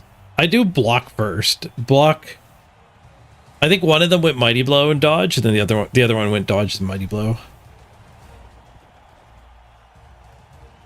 And then it took tackle after bludge mighty blow. And the other one I've actually put off leveling. He could level. So I could give him... I could just get tackle on both, is the most tempting thing. But I might give it a stat up instead. Because a plus move werewolf gets your 1 turn into pretty nice condition. Getting a nice 9 movement guy. And then after you have that, you kind of want sidestep just to make it even easier to get the push. All right, opponent's rank 1659. It's their 3rd game. It's their 3rd game. This is such a pointless match. I'm glad they reworked the matchmaker. Like it was in the patch notes. This match should not happen. I mean, it might still happen if there isn't very many people playing, but they get 535,000 if inducements. He's got nothing to lose. This is so horrible. I have nothing to gain. He has nothing to lose.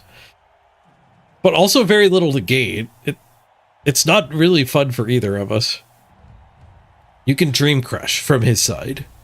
If you enjoy dream crushing, you could take a Morgan Thor, get a wizard, and just try to kill my team. And maybe you could find that fun, but there's a lot of people who would just concede at that point, I think. I think Andy Davo's hitting that point where if he was on the 3-game side of this, he'd just be gone. What am I at anyway, exactly? 26 and 37, 50, 63? I have 63 games played. Fighting for the top spots, currently 54th. He has 3 games. Ivan. I wonder what Ivan's one-time ability would be. Just 60 more games played. 61 more. Because he's only played 2. This is his 3rd game, and I think we counted mine as games played.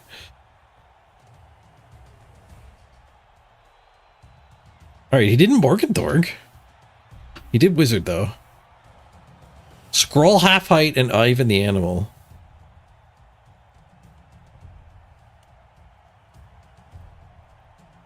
So he's taking a thrower, and I don't know what Ivan is. He's Juggernaut. Let me put the thrower back. For a biased ref. Makes sense, I have a dirty player. Alright, well we didn't get morged, that's good. We're getting wizarded, but that's not that bad. Ivan the animal. He's a strength 4 that likes to kill dwarves.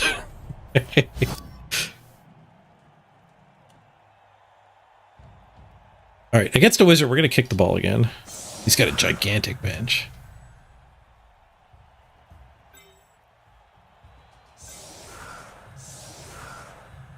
We're missing a flesh golem. That sucks.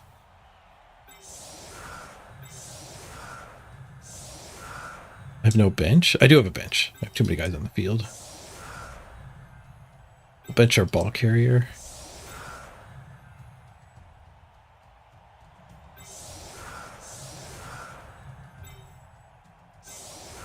Is Ivan tackle? He is. 4 strength, 4 agility, 6 movement.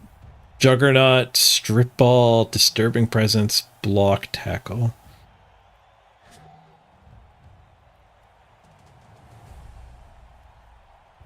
I can't really put that guy there.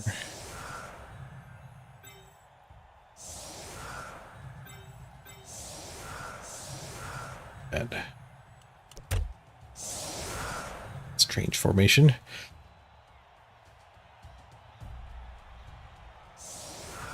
Oh, good luck, Mike.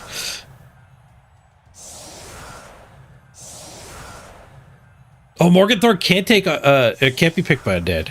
I thought every team could take him, but yeah, you undead get there's another gigantic thing they can take, but not Mighty Blow +2. I don't know what the matchmaker is thinking, putting us against each other. Like I can't gain anything from this either. Like 450 SR ahead. I'm just trying to finish, like, get this team qualified for playoffs. I have nothing to gain and everything to lose here.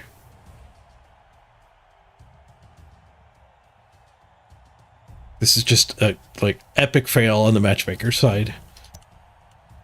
I did wait like 10 minutes. But I would rather keep waiting 10 minutes than have your third game go against my 63rd game.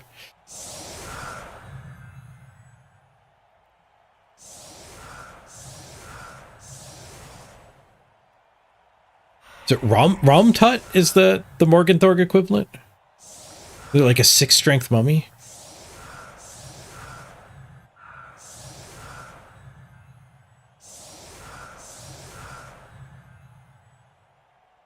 I forget what he's actually called.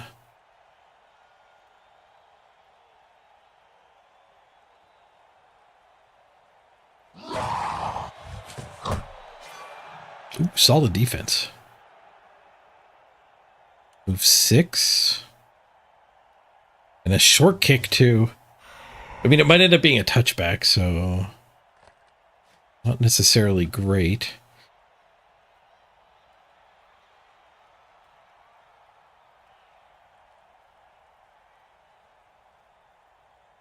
Don't really want to put the wolves over near Ivan.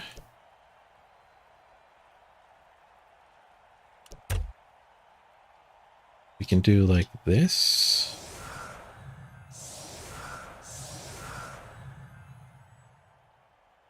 Guess we need to be there.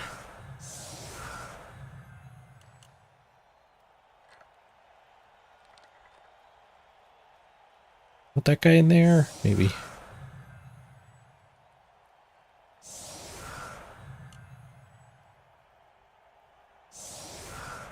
There in case of a touchback.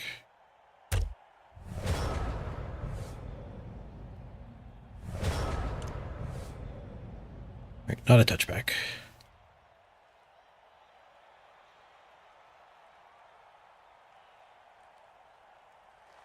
You give it a 2 for the over-under of my rank gain? The problem is a draw. A draw will be like, it'll take away what we won from the last game. A draw is easily going to be minus 14. I mean, a loss will be minus 60.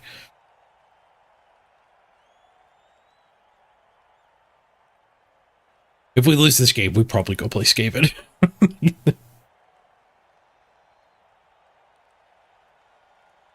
I'd like to have a wizard. There's a good chance we lose this game. I think we're favored. We're probably like 70-30. But wizards can win games on their own.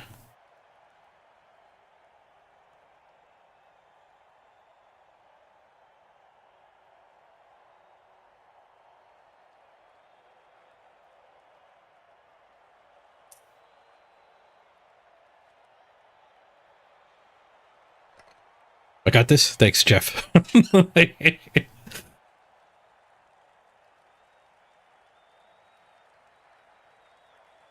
I'm happier to be on this side of the board. Let's put it that way.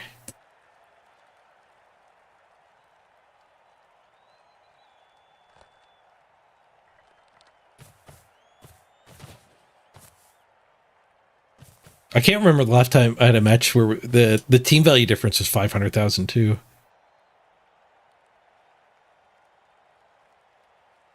Lopsided in all possible measures.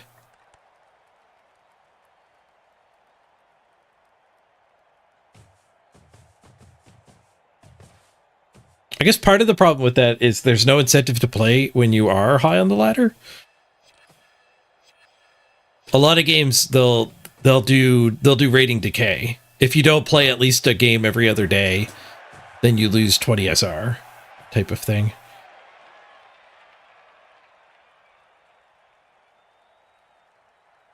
Okay, we could probably get a sidestep or a stand firm in on the ball this coming turn. Possibly more if these hits go poorly. We might be able to get a gap opened.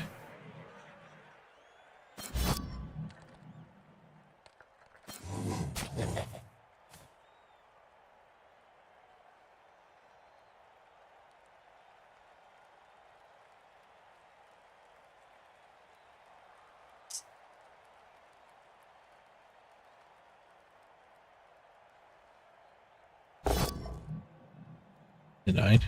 Oh, I don't have block. A good one in 9. And And that gets the cage finished.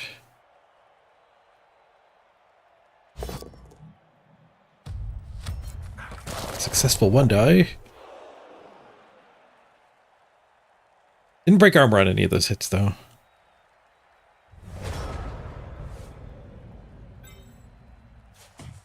Okay, get both my tackles stuck on the wrong side of the field. Perfect. just what we want.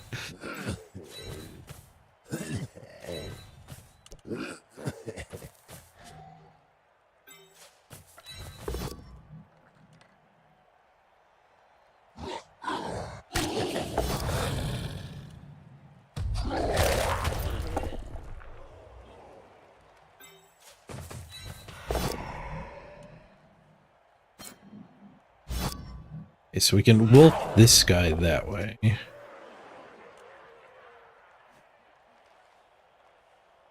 There's no way to wolf the big boy, is there? Get 1 assist, 2 assist? No. No, focus on the cage.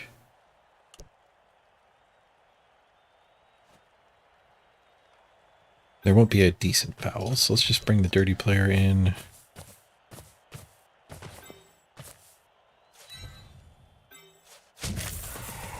I guess that guy doesn't get through. We actually have to, if we want, I wanted sidestep on the ball. If we want that, we have to actually hit this guy.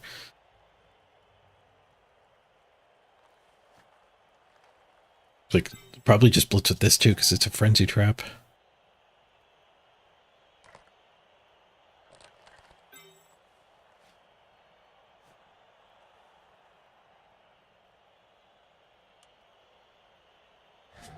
Yeah, I did not do this correctly.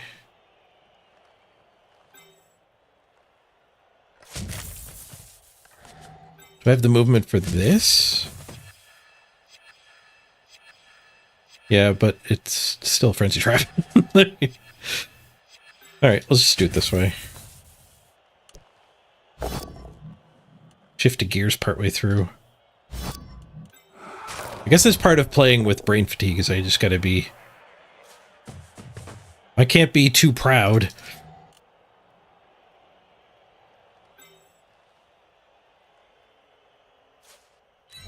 I have to accept that mistakes will happen and make the best play for the board as it is, not keep down the path to make it look like I had a whole plan.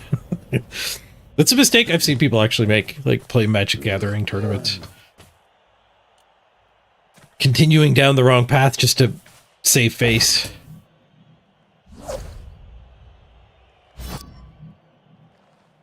Juggernaut Tackle, pretty good against my Flesh Golem.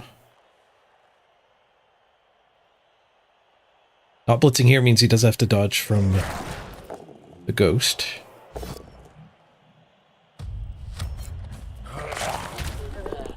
Tank the hits at least.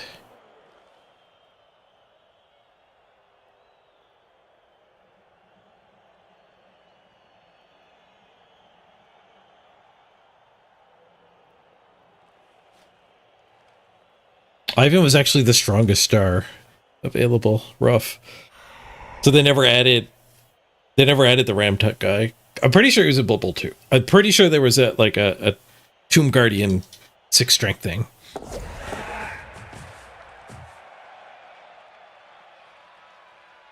He must not be in Blood Bowl 3.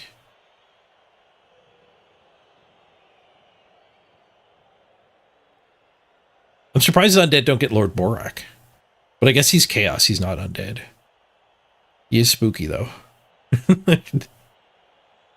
I like to think he doesn't actually have a head under that helmet.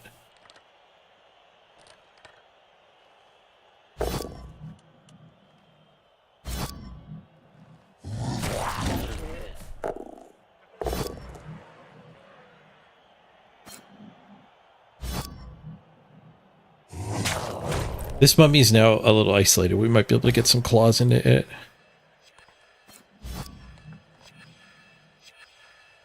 I'd be able to surf a zombie. I'm not thrilled with that. But a surf's a surf.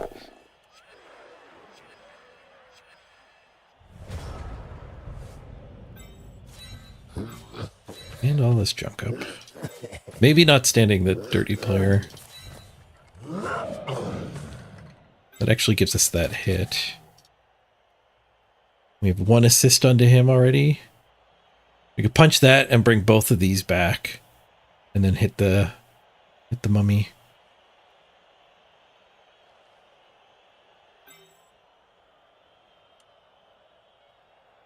This guy could do the blitz, letting us claw that zombie. But it would be a frenzy trap. Bad one. You could also surf this guy, like I said. Yeah, let's see what this does. Maybe we're surfing you. No, we'll take the both down. Ooh, nice. Better than a surf. We got a KO.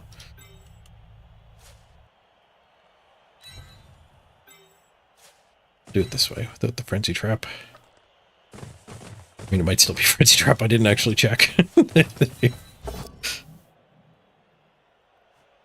It's to push.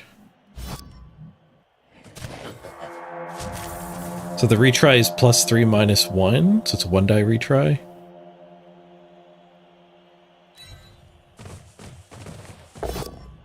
Oh, that's a big raid. Elkai Gamer, thank you very much for the raid. 171 viewers. Massive raid. Welcome, everybody. I'm on a last-ditch push here to get my Necro qualified for playoffs. And we ran into a massively lopsided game that will not help us in that goal. Our opponent here is on their 3rd game. We're on our 64th game. 535,000 team value difference too. Like, absolutely ridiculous match. And if I win, I'll gain like 2 SR. I guess we eat this 1 in 9. I'd say we're probably a good 70% to win. Like, especially as these removals are actually starting to kick in. We lose this game by not actually getting removals, and he's got a wizard, so the wizard kicking our butt. It's too many raiders for my overlay. They're lagging. Here, let me tempt you with some pie. That always makes them go quicker. It didn't fully clear the lag. It helped. I have no idea why a pie about makes the raiders go quicker, but it works. You must call some other code. As soon as the pie's gone, they're all going to slow down again. They're staying reasonably fast.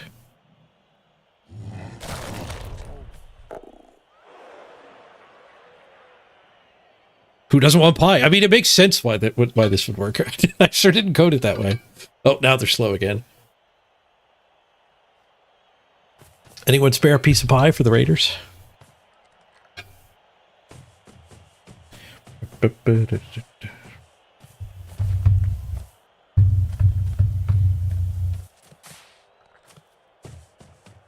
Yeah, this match is just ridiculous, though. 61 difference in games played, over 500,000 difference in team value, and over 400 difference in SR.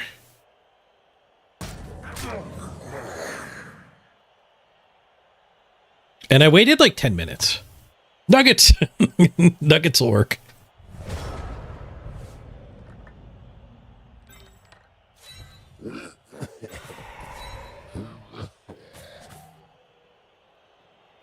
We could take a mighty blow hit onto the mummy and then blitz it. Maybe blitz Ivan? If we push the mummy, we'll claw it on the retry. You got him. I guess we could just put 2 assists in and hit Ivan this way. Ivan's 4 strength? Yeah.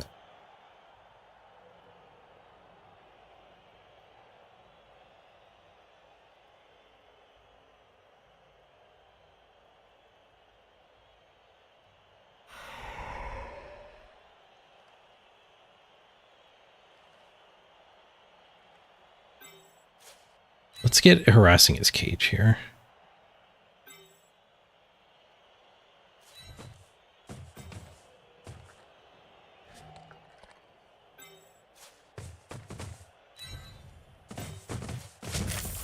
That'll let us punch from here, so we actually get a appropriate retries.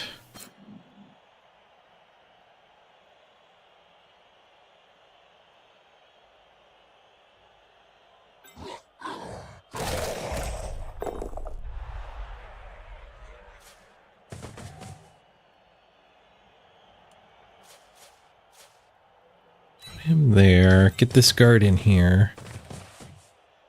I guess we're swinging at you anyway. This guy can go help that.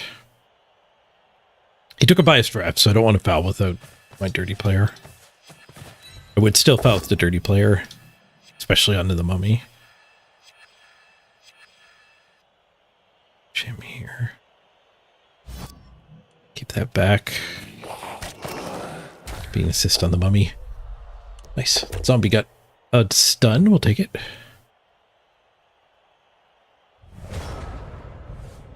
I think I need like 60 more SR. Necro are possibly the tightest race to get like top 6 to qualify for playoffs. I think I'm in 50th place right now. And we need to get up to 2088 SR, I think was the target. It was like 30th place on the ladder or something like that. Was the 5th necro. It's always tough to predict the ladder though, because a lot of people at the top actually have multiple teams at the top. It's even harder this season with all the cheaters. Because due to a bug, the cheaters teams didn't get removed from the standings. They won't qualify for playoffs, but they're still there. And as far as I know, they never published who was cheating. I think I could probably go through the Discord and figure out who was accused, but that doesn't mean they were actually, like, all of the accused were punished.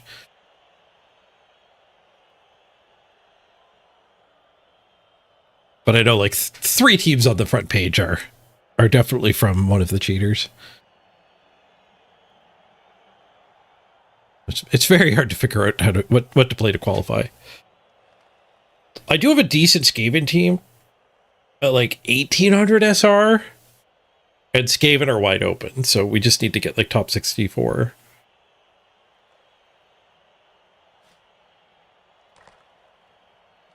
These Necro are a lot easier though. Was it the win traders? Yeah. It wasn't fully win trading, it was more just general collusion. Like, win trading would imply that I'm going to concede to you, you get a win, and you pay me money or whatever. That's like traditional win trading, where they actually organized ties, was my understanding. But it was like a 5-5 tie with like flesh golems getting touchdowns and 0 blocks were taken in the most egregious of them. And that's what I mean about, like, we don't know if all, like, 6 of the named people got banned, because maybe the other matches weren't nearly as bad as that. Like, I don't think you get punished for collusion. Like, if you didn't foul your friend, I don't think they would never jump that far to a conclusion. But 5-5 tie with 0 blocks taken, you're not even trying to hide it.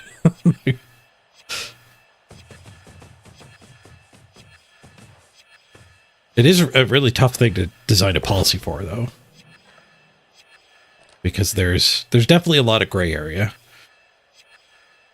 Like I said, fouling in particular, like, you could... How would you ever prove I didn't foul? Because I wanted less variance in the game, not because I didn't want to kill your team. Let's end his turn. I'm not going to use wrestle. We'll take the duel. The duel's a draw. His turn comes to an end. Can my wolf catch that guy? Wolves are fast. We can barely catch if we can make a hole. It'd be 3 go for it's for a 2 die. 2 go for it's for a 1 die.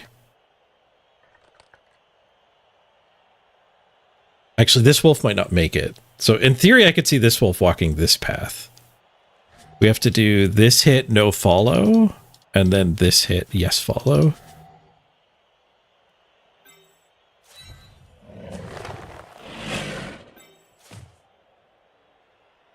I guess maybe we get this hit and a chain push to here, and then we can knock both of them down, and then both wolves can get up. It doesn't have block, though, and I do have tackle, so I think the 1 die is maybe fine.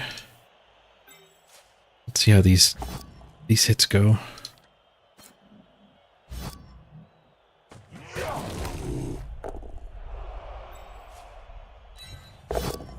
Okay, we got that POW. Good, good. No follow.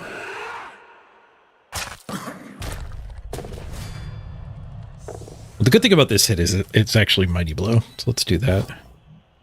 Just to push, but it opens the path.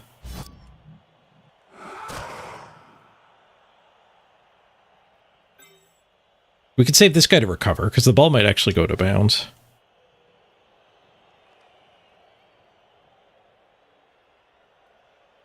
I don't think there's any hit here to get this guy loose to foul. Stuck's being the one that has to swing at that. I think we go for the ball, though, before doing these 1 in 9 zombie punches. Get 2 rerolls for this. Ramming speed! 2 and a 1 reroll. Oh, snake eyes. I hate Go For It so much.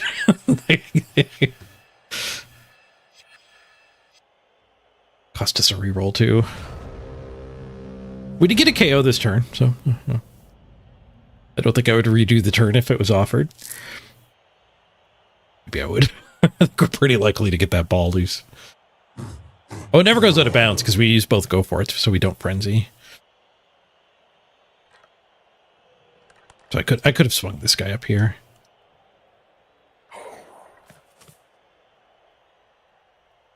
Because now he's still really far away. Although we didn't kill ourselves, so this guy is covering the backfield. He's got to bring the ball forward. Swoosh.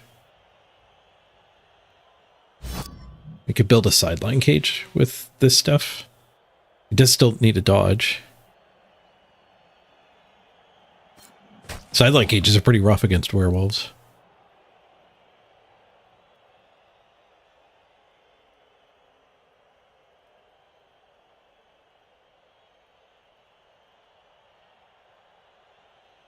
I kind of regret not doing the 1 in 9 punches down here. Can't wait for the next patch when I can turn a bunch of these skills off. We can get rid of regeneration and thick skull and loner. Selectively loner. If you're playing with temporary linemen, you probably want to turn loner back on. Maybe just leave loner on anyway.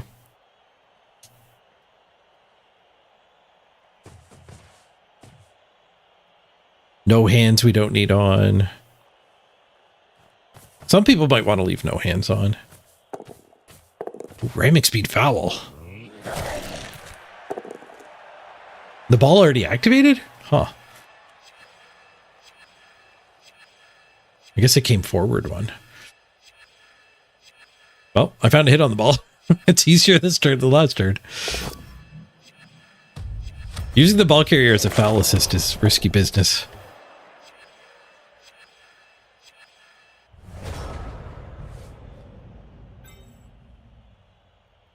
We could claw this up and then get this guy up as negating that. Ooh, can we get this ghost up? Yes. That's our goal. That ghost up there, and then we just get the 2 die. 2 die into 1 die.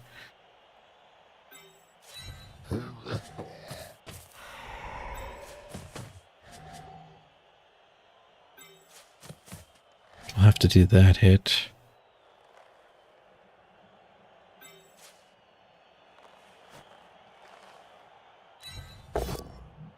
Okay, that failed.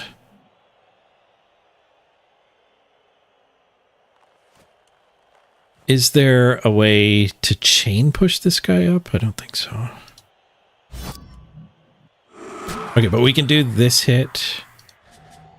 Short and assist. We can do this punch and push that one up there. This punch, push him up. So I have to do Dauntless hit or get one of these back. Yeah, so I think we do this. This zombie goes back.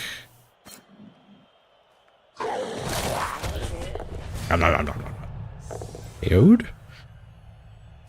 He goes there. Knock this down. Chain push here.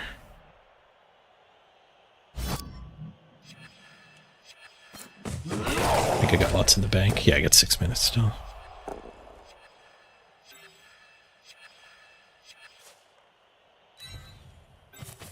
Then we need a POW here. Nope. I don't think we reroll. We go for 1 die on the ball.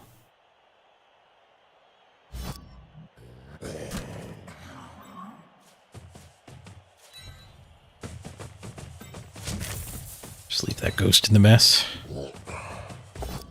1 die works. Keep him here. Yeah, I don't think I'm going to do dodgy pickups. We'll just... Because he's got the wizard to knock the ball loose again, so we'll just leave the ball loose. Good with the stun. This ghoul gets to go for it. So we could dodge here. Lock the... Actually protect the ball, I think is the way to do it. Fail the dodge. All right. Hold the reroll. Stun ourselves.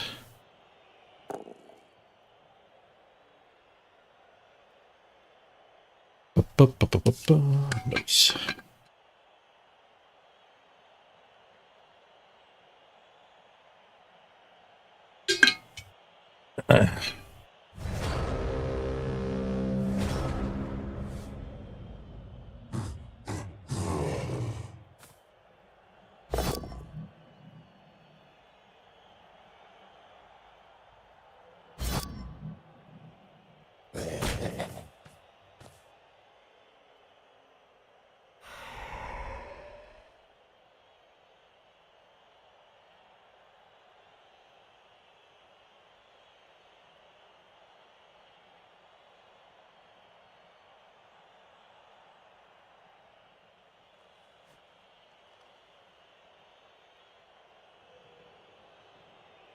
One tackle zone pickup. Ramming speed blitz to get rid of the tackle zone. Gets the push.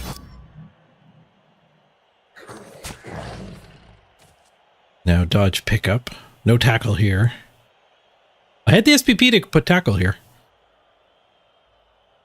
I think I've decided on a stat up instead. Try to get a 1 turn 9 movement guy. Plus agility is pretty sick on a werewolf too. You always get offered either agility or movement. No matter what you roll.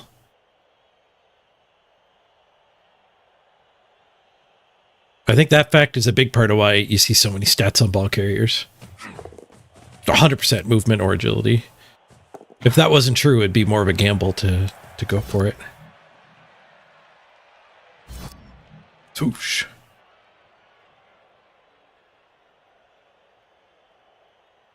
Strip ball guy.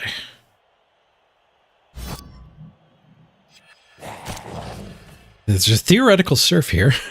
You push him to there and then get guys here and here.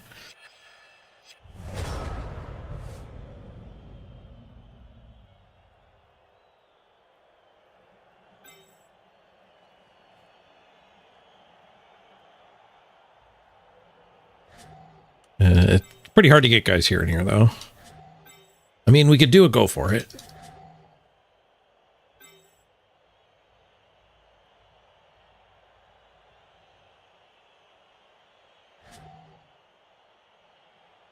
Kind of not worth it.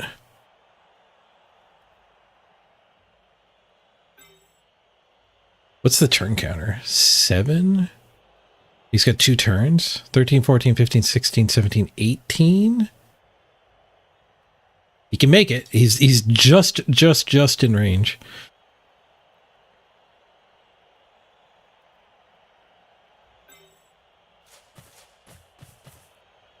I'll put a safety. Tackle safety.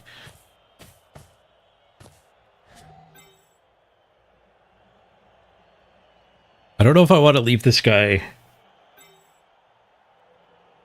Leave both of these unmoved to preserve the surf. I don't think we do. I don't think we do. I think we leave this one unmoved. And I do need to get another guy up there. We could hit from here. One die retry, though. Or if I do the 1 and 9 hit, get this guy up. I could also just move this guy now. Let's do that. Makes my recovery worse, but yeah, let's do this.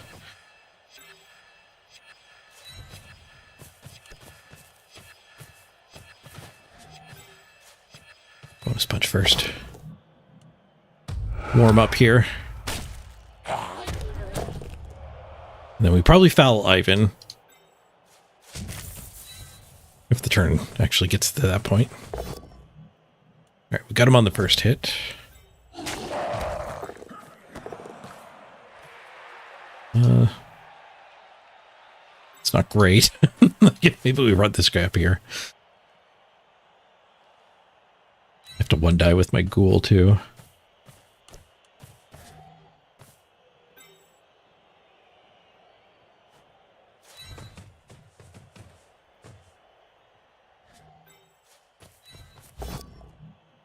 So, well, at least I don't get surfed. But he'll probably be able to hide the ball from me now. But I still have 3 turns to score. Well, two now.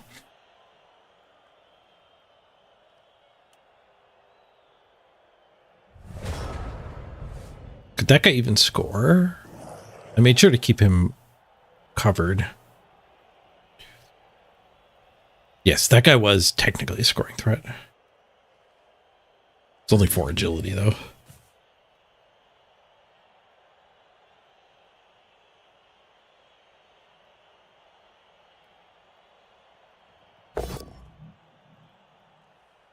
Ooh, 1 and 9. Now he's stuck. Better than having done the hit with the ghoul, though.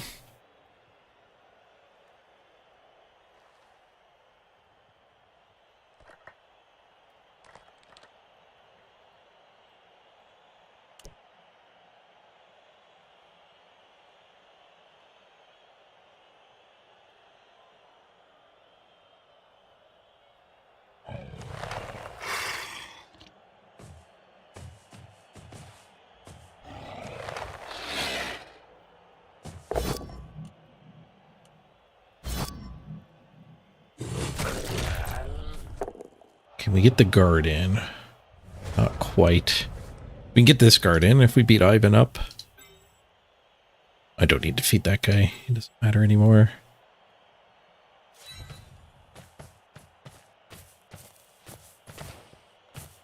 What if we do this hit? It's a frenzy trap, unless I stand him first, which is not a play I'm thrilled with.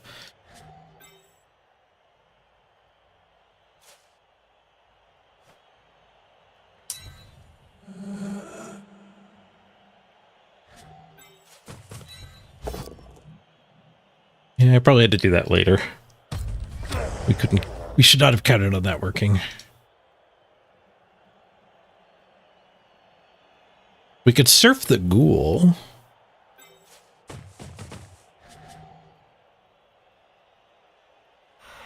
This hit, I think, might be the way we actually get the assist here. Or I guess we could blitz. We could blitz this too.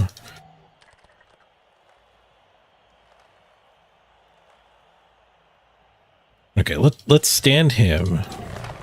And then this isn't a frenzy trap. We can put that zombie away that way. Bonk.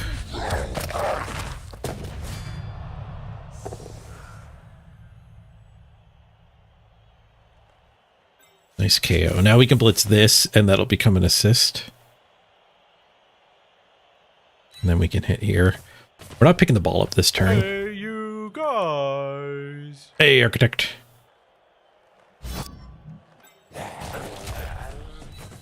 This zombie might pick it up. I think I put the reroll there. Yeah. Ball might go to bounds. Maybe I shouldn't have put him over there. Ooh, KO. 2 positionals. Nice. I think we just get this guy pinned. Take a hit on Ivan.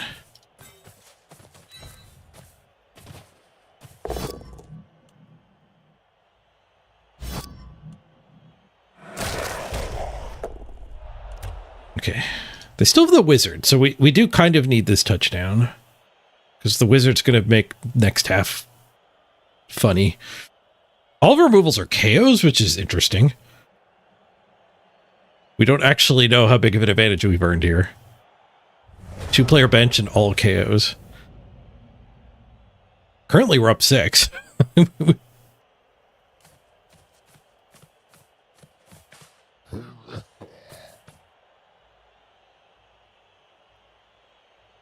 take an Ivan hit.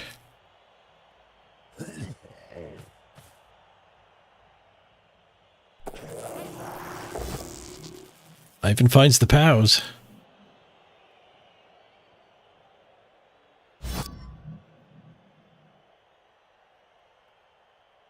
KO is okay. They're better than not having gotten them. There's only going to be 1 KO roll. We don't get the back-to-back turn 8, turn 9 ones.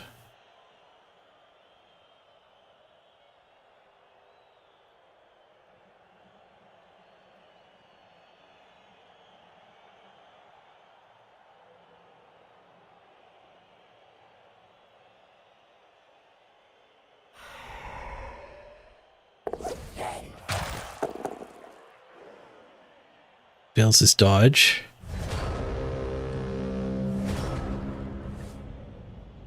Surf this guy and then score on this one? Yeah, this one. I think is where I want the SPP. Can I 3-die the surf? Oh, I can't get up there. I could get up there with this one and then we score on him. I think that's fine.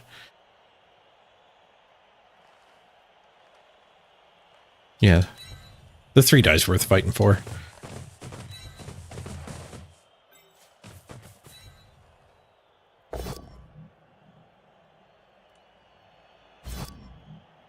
Surf the strip ball.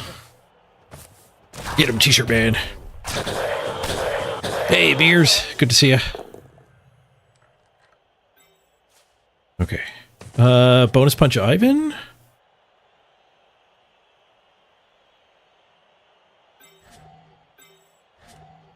No, we don't want anything down there. We want touchdown. And a 5. Nice. We get the 2 out of 3 touchdown. Alright, now we should be able to... He might be able to use the wizard to get a tie, which is still going to get a lot of our SR. We're not fully out of the woods yet.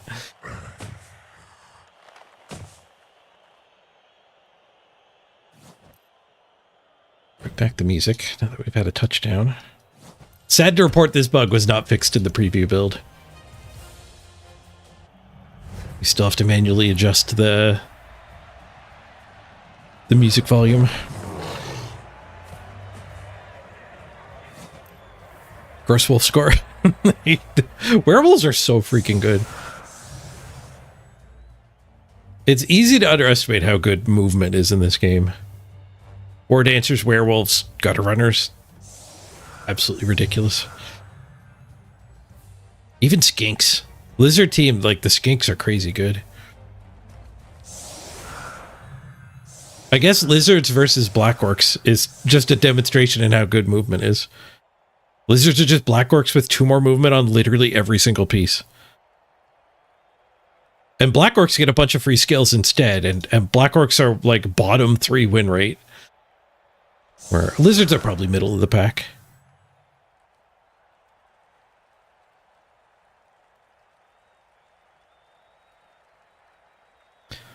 Ba-da-ba-ba-ba.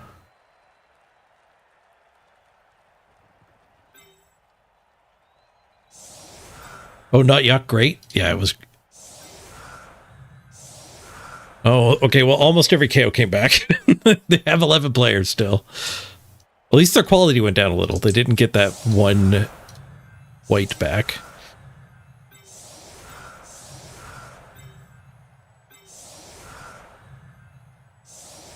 Okay, so we should wolf one of the linos and then probably wolf this guy.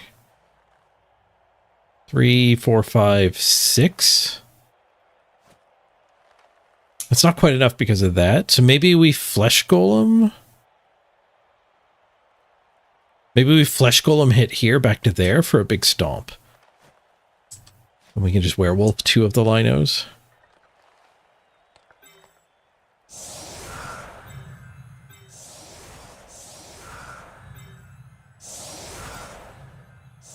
Actually, the werewolves are going to end up being in the way here, I think, but too tired to think it through.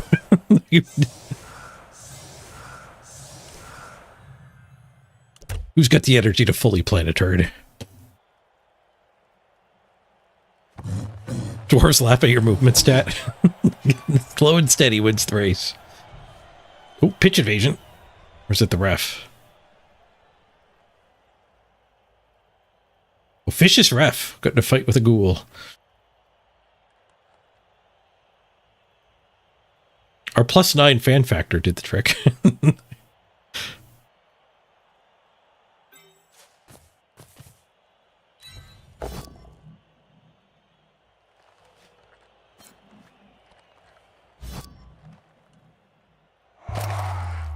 Nice. Well, that guy's not in the way. He got better. He's off the field for now. Okay, so where do I knock you? Not there. There?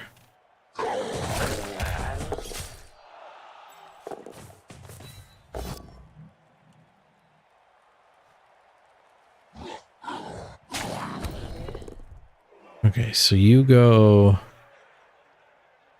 You go there. You go there. We smack him to here for a big foul.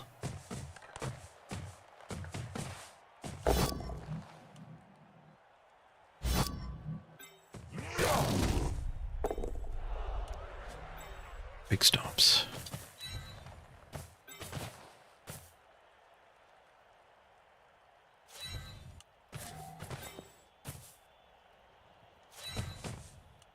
Part of me wants to foul before picking the ball up, but he's got a biased ref. No, we don't get the foul. Dang it. I'm glad that ghoul got smorked. One less ghoul gets swarmed this fail to pick up the ball.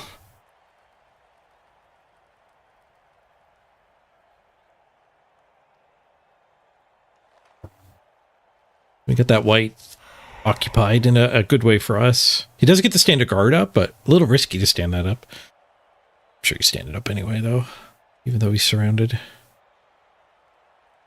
And it is just giving him a 1 die into bludge for him. I guess if he blitzes this, then he can get that hit. That's a weird thing to fight for, though. Gotta assume Ivan wants to hit a wolf.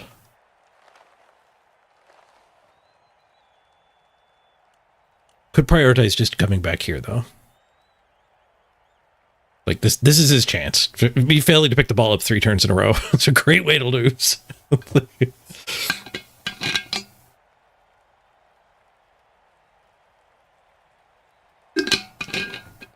I've got my Dauntless guy on the mummy. Ooh, 1 and 9. Burns a reroll. Down to 1 reroll. Reroll does not get him the zombie kill.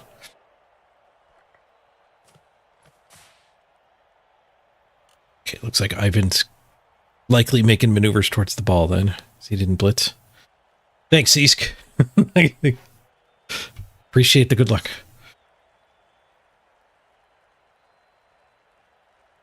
And the motivational words.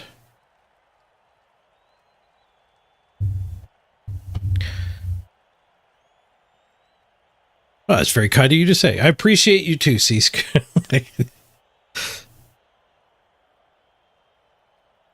and your unceasing support.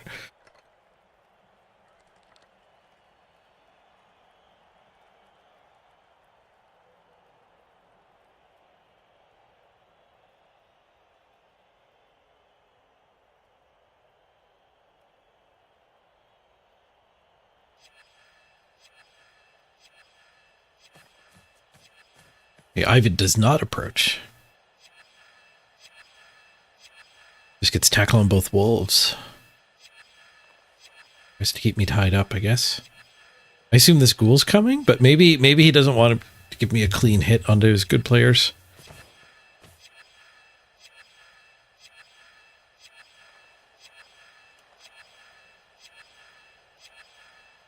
Your replay parser can now correctly parse all of the data? Nice. 62 replay file sample size that works 100%. Sweet.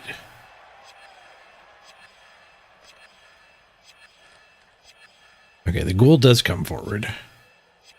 Eats the last reroll, though. He's out of rerolls. But he's fighting us for the ball. If we have a bad turn here, he could score. I am a dwarf and I'm The white comes around. a hole. Hey, J Hoodie.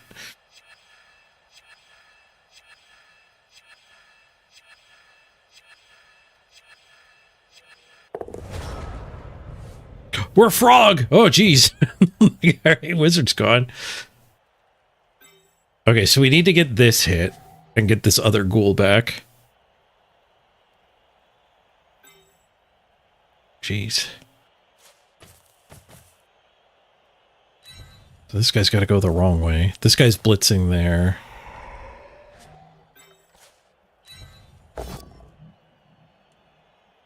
We don't get the chain push, but that will get the him loose.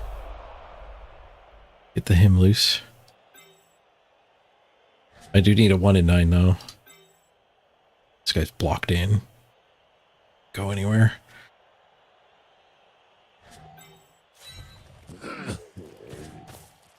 We 1-die Ivan.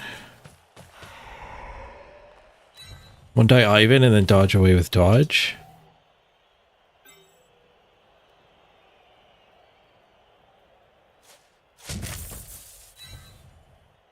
Let's attack this ghoul. If we can smack that, at least he won't be able to pick it up.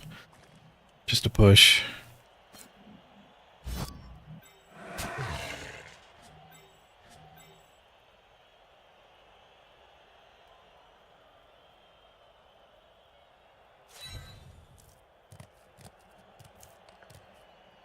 Ribbit.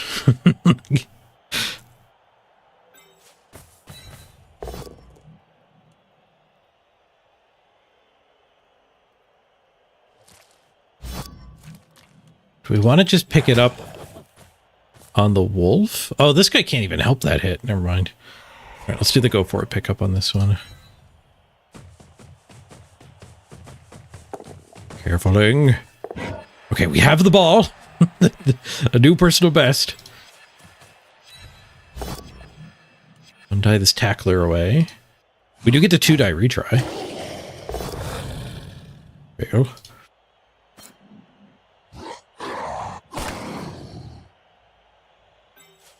This guy can 1-die. We dodge.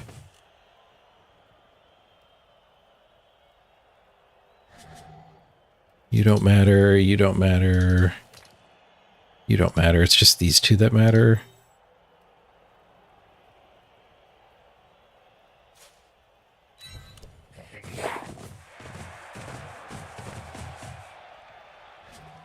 You can't get around Froppy.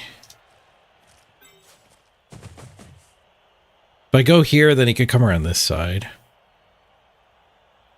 Yeah, we have to stay there. 1-die the blockless guy. Let him wander off, stay in the brawl. Okay, well, we picked the ball up. That's good. We weathered the wizard, too. The wizard's gone. You're worried the next patch will ruin all your work? That's true. Who knows what will be different the replays next patch.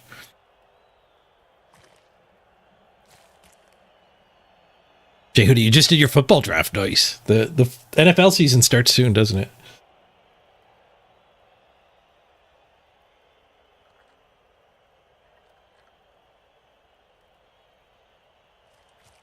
Oh, you don't know how to process frogs? you know which replay to grab now, yeah.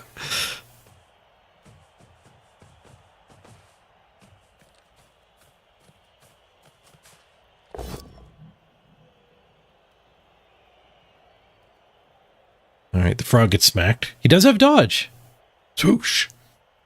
He has dodge, leap, no hands, stunty, titchy, very long legs. So leap and long leg gives him like +2 on his leap. It's only got 1 strength, so I don't know what he's going to do when he gets there, but...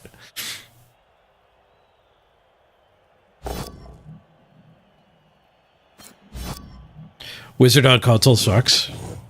Wizard on PC sucks too. It's hard to figure out.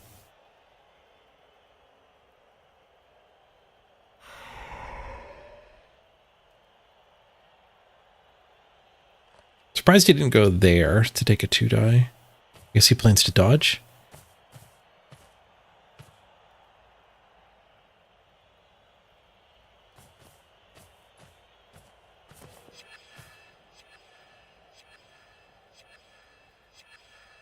Fireball you actually do completely differently than Zap. That catches people.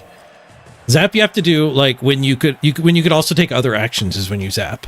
Where Fireball has its own little phase. You have to say, no, I don't want a Fireball. Where Zap you would do now. Like you can do your first actions. Your first action can be click the wizard and then click your target. But it definitely doesn't help the intuitive nature of it that it's different for for the 2 different spells.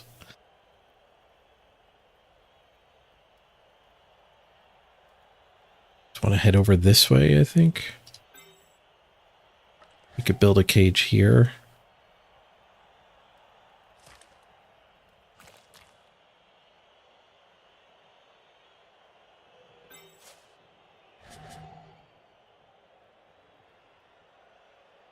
A heck of a mess down here.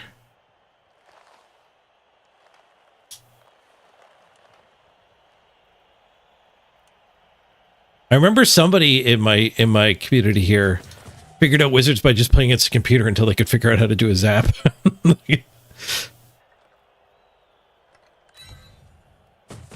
Just head as far over as we can get. These are slowpokes here, so I don't think they'll get up and around this wolf.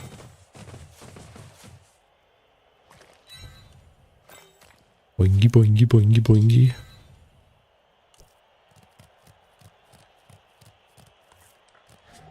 Guess we start with this frenzy trap. Get the POW, nice.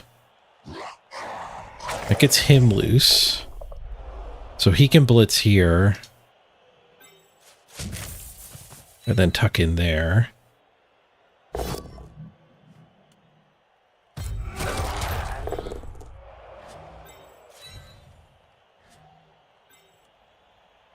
You can go hang out with a ghoul.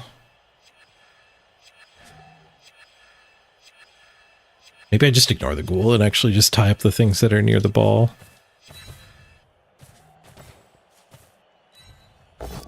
Down big boy.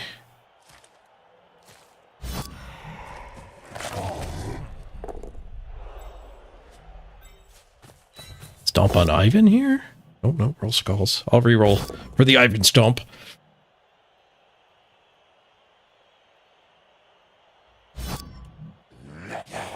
Ooh, reroll also got us an armor break. Stumpy, stumpy. I am at risk of getting a little overwhelmed here. Caught by the stupid bias draft. And Sneaky get protected me from the initial getting caught. Alright, bias draft got us. That was our only foul.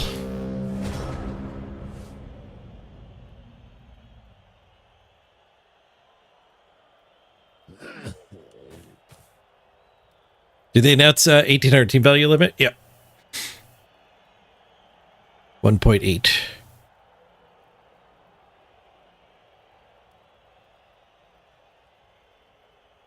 And I didn't say anything about random, so I assume they stayed on. When they first turned randoms back on, they mentioned like experimenting with different rule sets. Randoms being on or off does not appear to be part of the experiment. I think we're stuck with randoms. But the matchmaker caring about the number of games you've played, in theory, does mitigate the power of randoms.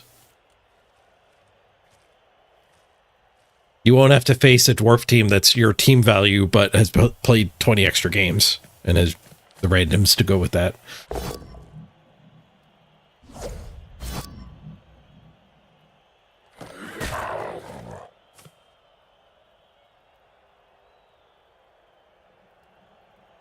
What do I think about the new limit? We're heading back in the right direction. Like 1.8 million might be high enough to be fun again. 1.6 was stifling. Like I got to the point with a couple teams in the last 2 seasons where 1 in 9, where I actively didn't want to gain experience in my players, which is one of the things that made me love Blood Bowl, was leveling your guys up and like getting more and more experience. And like the fact that the current rule set makes you sad to get a legendary player is, I think, a pretty big negative. And then I think the big reason why these rules are just so bad is that the penalty of this game not being fun anymore from an MMO leveling up perspective didn't unlock anything for the other group. Like, they've ruined my fun, and it still isn't what the chess players want, like the NAF players. Like, it's still like multiple people today have said, like, imagine calling 1.6 million low team value. So it's the Blood Bowl that literally nobody has asked for.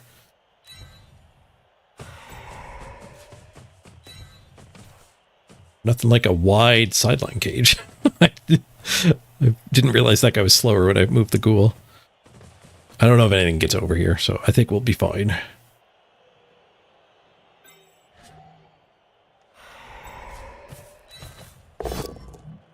Whoosh.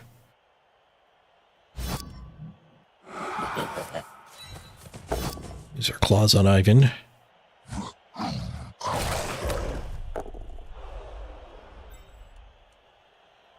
Guess we just blitz a zombie here.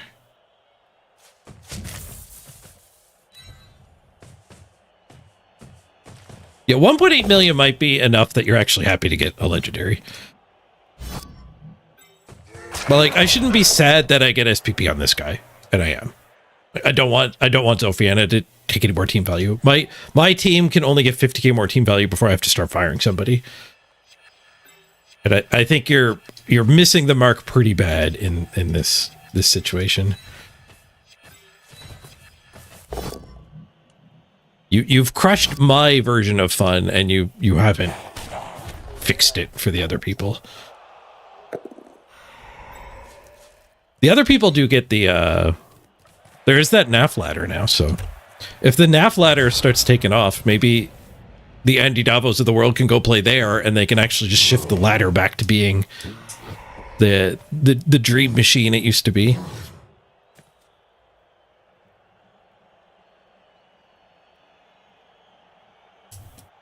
Like, when I got hooked on Blood Bowl, I fell asleep thinking about, like, leveling up my Skaven team.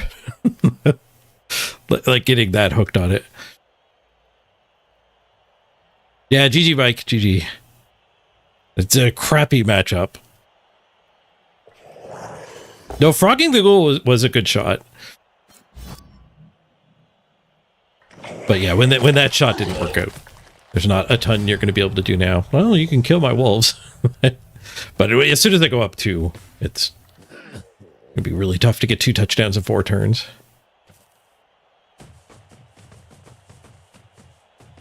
Yeah, Architect says, how do you even play elves at 1.6? You barely have purchased all your positionals. And they did the 1.6 season in Wood Elf season. Wood Elves came out when you literally couldn't play Wood Elves.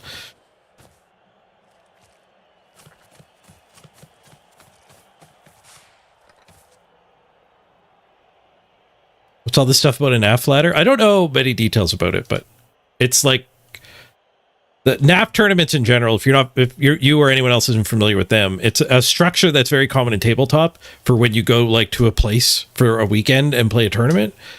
And they're fixed teams that you construct ahead of time following some pretty arcane rules, like 7-page document on how to buy the rules. But the gist of it is like, if you want to play Chaos, you can add 6 skills to your team and one of your players can stack skills. So one of your goats can have 2 skills added and you get 6 skills total. But then if you go play halflings, you're going to be able to get like more. So they tier them into like 5 different tiers and there's 5 different rule sets for how many skills you can add to your team. And you can spend like 1.2 million buying your positionals at first, and then you add all the skills on by the rules. So you end up with fairly low power level teams, but they're all like at the same power level, and they're even balanced across the races because the halflings get more skills than dwarves. And they're played Resurrection too, so there's no progression at all. You don't level your team at all while you're playing on it. So somebody set up a ladder in Blood Bowl 3 that follows those rules. There's no progression. You're always just playing the same fixed team.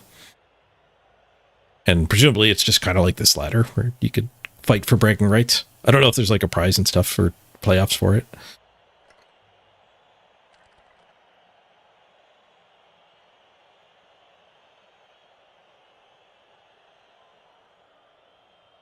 Best part about Tabletop Opponent is the beer. The tabletop tournament. Well, let's lock in the win here. This is not where I want the SPP, but they frogged the guy that did want the SPP. Yeah, it's the NAF tournament's Resurrection. But I kind of want to play in it if it matches the rules for Worlds in December.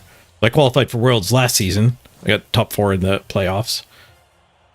And the problem with what I did Worlds last year was like I have almost no experience in that low team value NAF style, and that's what World was, which is weird because like we qualified by doing it like the World Championship of Blood Bowl 3 was for tabletop players. It wasn't for Blood Bowl 3 players, and there is a huge overlap. There aren't many people like me who only play tabletop, only play Blood Bowl, and have never only played Blood Bowl 3 and I've never touched tabletop. But I was at a huge disadvantage because you just literally get no reps at that.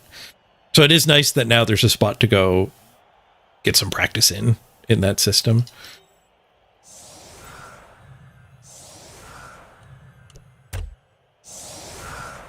So I will probably join it if like when they announce the actual rules for Worlds, as if they're the same rules, I'll definitely be practicing there.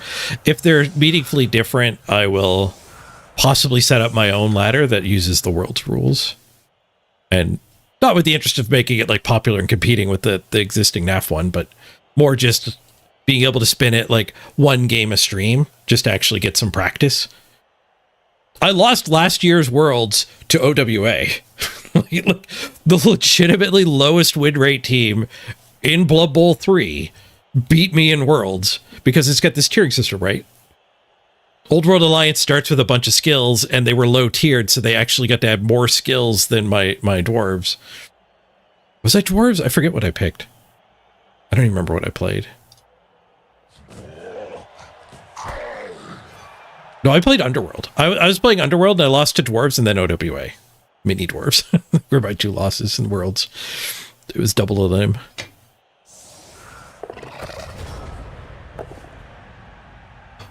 And like, I just think they should match. I don't think they should necessarily make Worlds some sort of Infinity Bowl, like 2 million team value Clash of Titans. But I think whatever Worlds is, like if you think that's the right way to be playing Blood Bowl, why aren't we doing that day to day in Blood Bowl 3? So it is nice that the NAF ladder is there to do that now. Yeah, Architect, that's pretty intimidating for me too. Like the computer handles so much of the math and tracking for you. Trying to learn tabletop, I would make a ton of mistakes.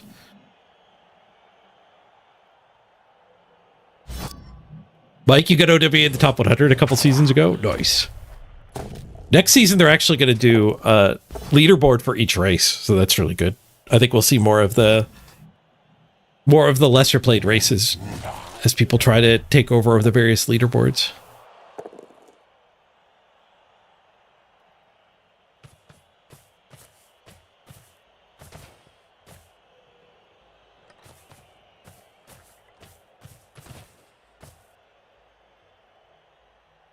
I think there's pretty harsh punishments like in tabletop. If you forget to move the turn marker, you lose a reroll and your turn ends or something when your opponent calls you out for it.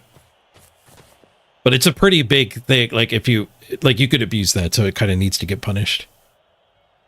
Also, I think that rule has changed a couple times since I've been in contact. I don't play tabletop, but I am through Twitch in contact with lots of tabletop players. Hey, Advil, another late night edition. Yep. I just have more energy in the evenings. Shifting to an evening schedule for my local time. It's not as good, like I miss the Europeans, but it just works better with whatever illness I have right now.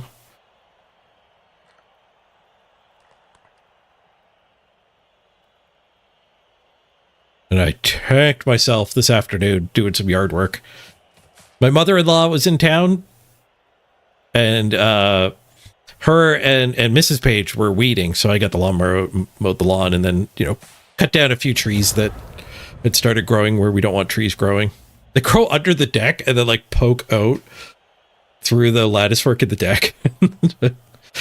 But anyway, I did a little bit of yard work and absolutely just completely ran out of energy. I slept for 2 hours after that, woke up still completely exhausted. But I got live anyways. I had some caffeine, a tea. I actually feel better now than I did before I went live. The evenings treat me better for some reason. I'm just trying to spin into run bed. I actually get a lot less viewers in this time slot. Run bed gets more people than me. I got a giant raid today, so don't look at today's numbers. But hopefully next week we do the subathon. I'm just all over all of the hours. Should probably smack Ivan again.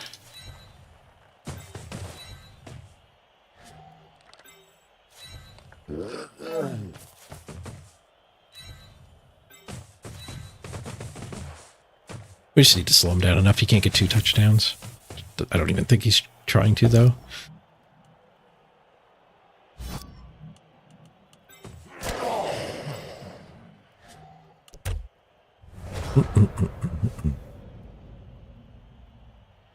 The punishment for not moving your turn marker has actually been gone for a while. That's good.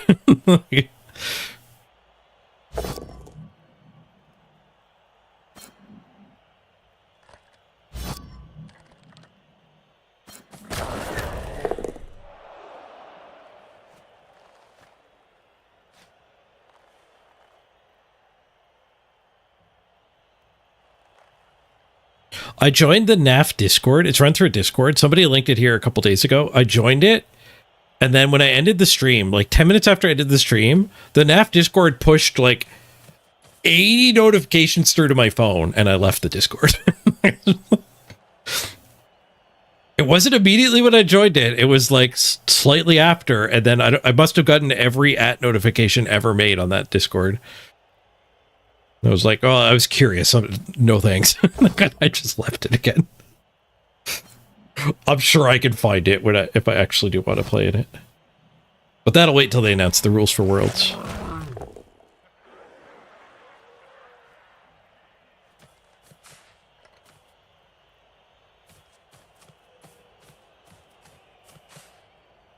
Oh, it was nuts. I was holding my phone at the time. It was just like, all of this notification sounds just stacked. It was terrifying.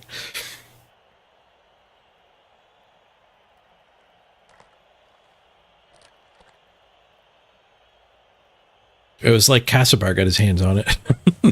the way he used to like to break my overlay.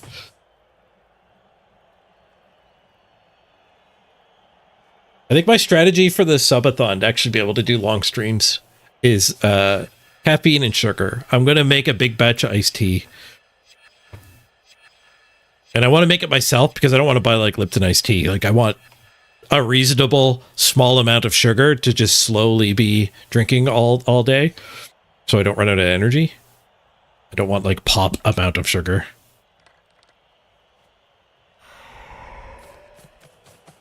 You break the overlay, you say. The gelatinous cube is a good way to do it. Feed the cube. Kill the dwarf, too.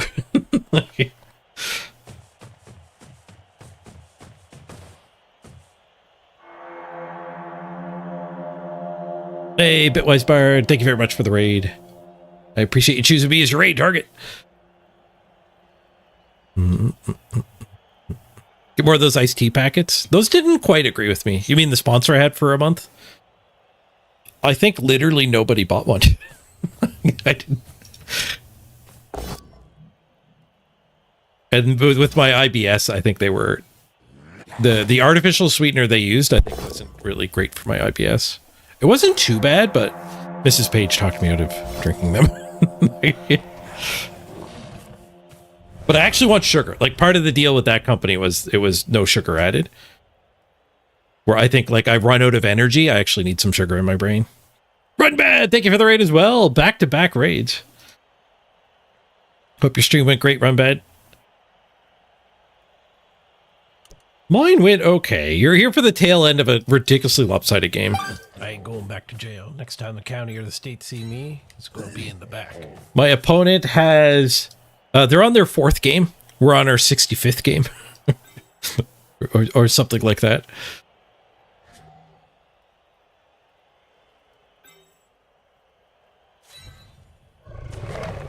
I have to do a go for it to start this turn. Not to start, we get this, but this guy needs that guy there. I guess we could put... Let's put this guy here and 1 die bullets here. And he could be the assist. Nice.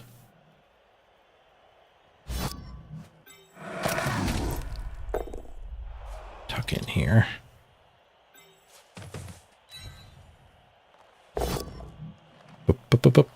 Cheers, Rumbet.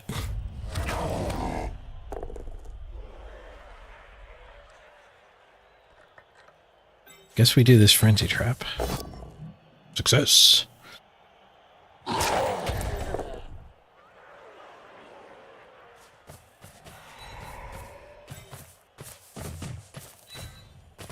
Go for it for 2 die. It was probably would have been worth it. We don't care if he scores at this point, though. It's actually good to let your opponent score in situations like this. If you know you're sure you're not going to lose the game, then let them have their SPP so they like foul you and punch you less. You don't gain any benefit from winning 2-0. Might as well win 2-1.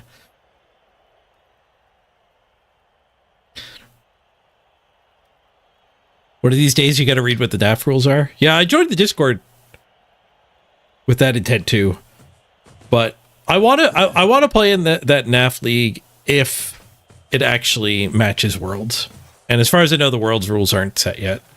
They're certainly not announced yet.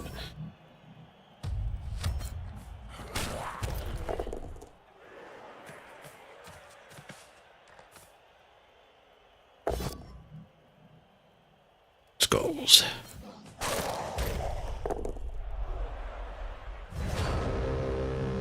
Yeah, so going to my way to hunt this ghoul would just get me punched more. We could just let him have his touchdown. Is that collusion? Am I going to get banned? Just try to get some SPP of our own by punching. Although I guess we need to target it, right? That's part of what I don't like about this rule set is, do I even want these punches? A Blood Bowl rule set that makes me not want to punch things is clearly a bad Blood Bowl rule set. Like, we don't want to level this ghost again. This ghost is perfect. I guess I do. I think I do want dodge on my ghosts. We've got a little bit more room to level. Collusion reported. Deservedly. Collusion takes talking with your opponent. And he is in chat, but I have not explicitly making communications to the opponent.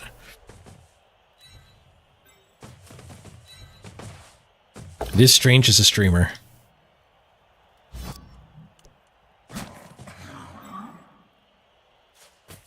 There's a lot of collusion that you could literally never get caught in unless you're either bragging about it on a Discord or streaming and publicly.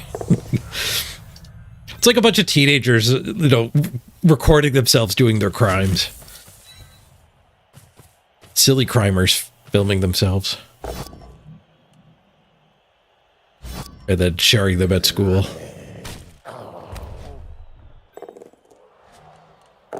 Crimer's gonna crime.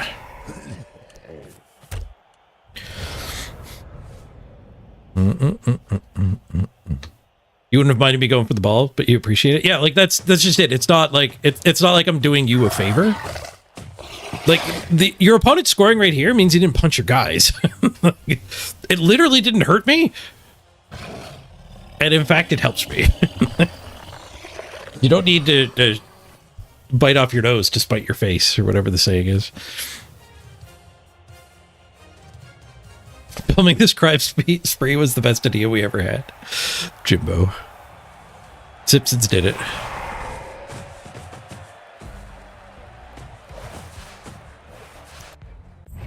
You could also get caught with collusion if you have a 5-5 tie where no attacks were thrown. Hey, we got 9 SR! Huge! Huge! I did not expect to get 9. I was expecting 2. Stealing someone's credit card and then getting home delivery with it. Classic. Somebody stole my credit card and got McDonald's before, but drive-through, I believe. And they bought like 17 Filet-O-Fishes.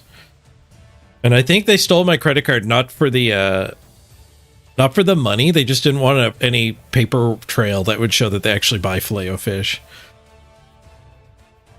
That's a shameful habit.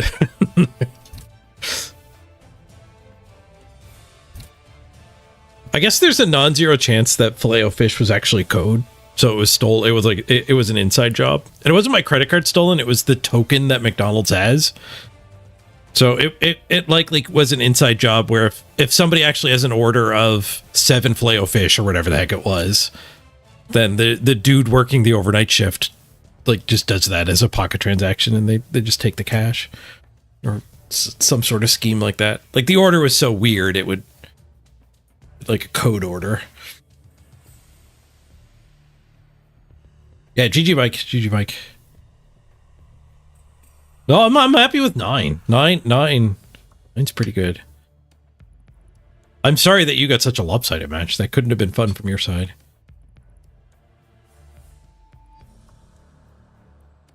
I'm just protecting myself from my Filet-O-Fish bend.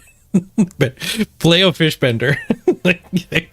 Quick report, the credit card stolen.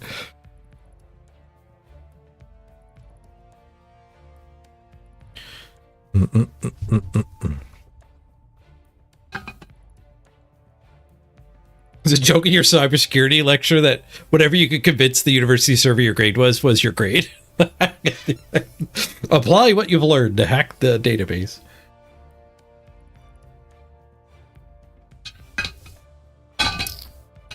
You looked at it more of an exhibition game? Yeah. I mean, you came close to getting the tie. That polymorph play I was not prepared for that. I should have had somebody else in the backfield. That definitely could have worked out.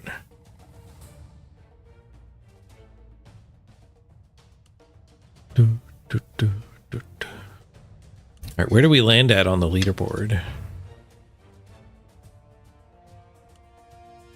We might have to do a level up. No miss next game, so we'll have to fire the temp. Up to 49th. Nice. But the Necro race is rough. This is not qualified.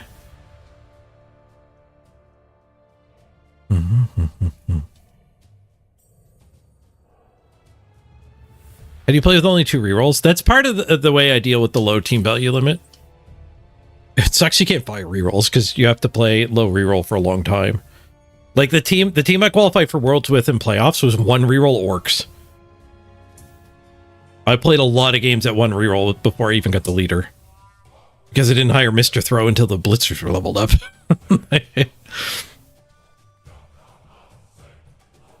But trimming your rerolls is just part of the lower team values, I think. Deeper into playoffs, after some of my team had died, I actually did buy another reroll on the orcs.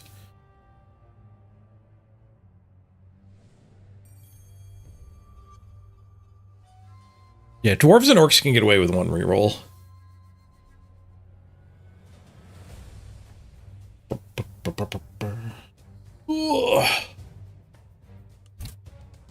Yeah, there's a ton of necro. I wish we knew who the cheaters were, so I could more easily know if we can discount some of these necro teams.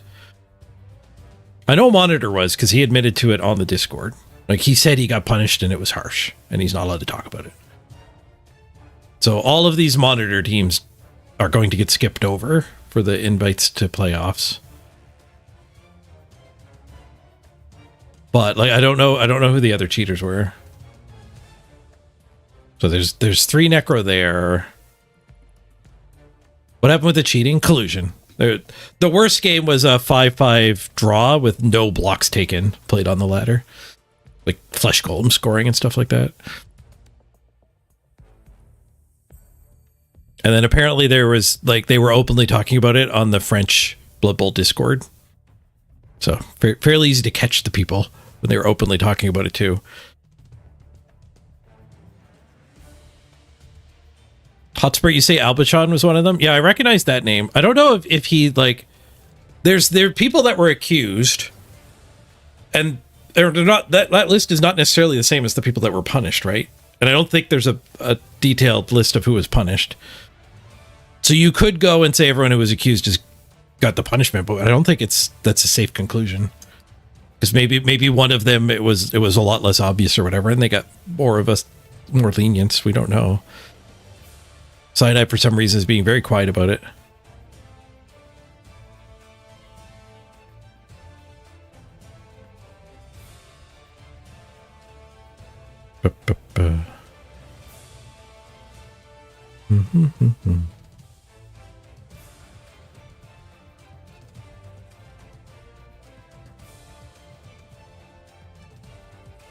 Max was another one of the accused. I don't know if the other cheaters actually made it to the top of the ladder either. Cyanide definitely should have just been transparent, yeah. Crap, you're playing against Art? Nice, good luck.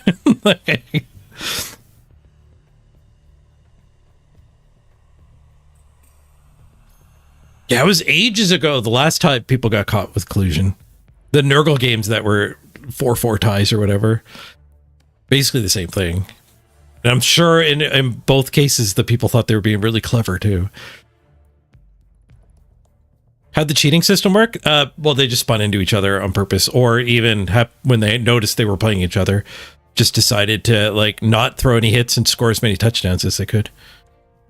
Like leveling up flesh golems and stuff.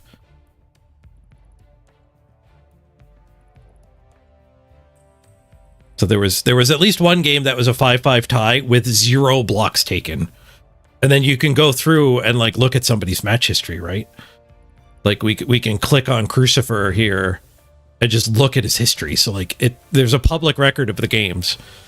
So you can't be that obvious with your cheating.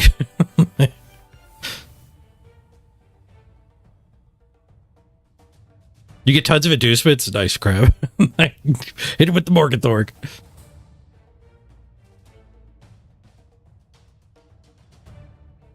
Yeah, so like we can just look at Crucifer's stats for this game. And yeah, somebody found a 5-5 game where the stat for blocks taken was 0-0.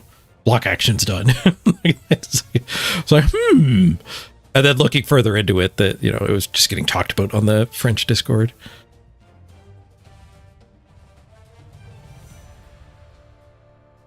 Deathball, you actually found some and reported it a couple months ago, but it didn't go as public because they weren't actually high tier. Yeah, that makes sense. Like this one, like Patrick, formerly known as Patrick, currently known as Monitor, who's been a self-confessed stream sniper too. Turns out he's willing to chase all of the angles he can. Participated in collusion. But it does suck that he's got 3 of the top 10 teams and they're still there. I think if it wasn't somebody with 3 in the top 10, yeah, this incident might have flown under the radar too. Yeah, the one in Blood Bowl 2, they actually played against each other like 3 times in a row, only punching rotters. Yeah, it's like 4 or 5 years ago.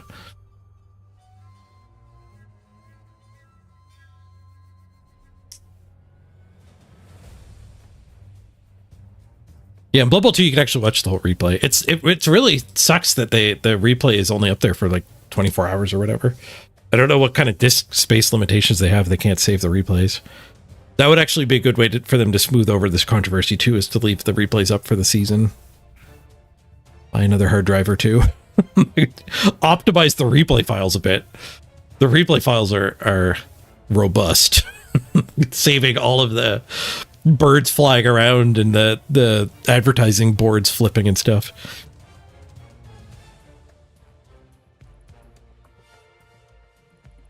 Do the replays actually get saved for a week now? Nice. That is a lot better. A week is still a little short for catching cheaters, but it's a lot better. Because, like, nobody's going to scrutinize every single game played, but there's a good chance we as a community will scrutinize all of the top 10 players a little bit. And there's a chance that some computer nerd will actually just make a program that does it. Like CSC already has a replay analyzer going. So in theory, you could just check all of the games for collusion, looking for certain flags. Like not enough blocks taken or whatever. Computer nerd, you say?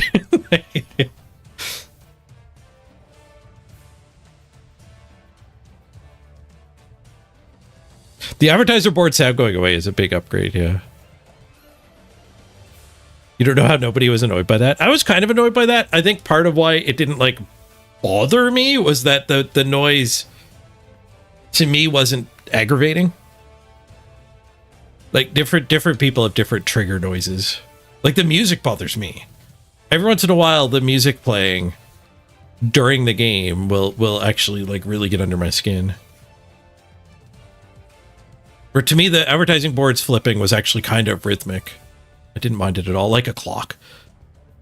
For some people, like an old grandfather clock clicking away could drive them up the wall. And to other people, it's just a pleasant kind of consistent thing.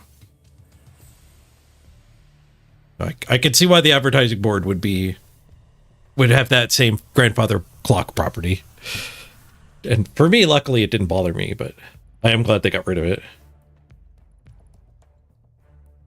Your next step is to try to automatically download all replays. It might be a big download. You might be able to reach out to them, show off the work you have done, and say, hey, can I get access to the database? Because they have given database access to a handful of community members. There's some websites that do like they compile stats. I don't know if they're getting replays given out to those people, but you could be one of the people granted access to the dump of the stats too. And that would be enough to analyze for cheats. Oh, you did know about the API access, yeah. You might be able to get it. I might be able to get it. I might be able to get it and reach out and say, hey, me and a couple members of my community would be interested in utilizing this. Can we get access? And I might be able to get you in that way.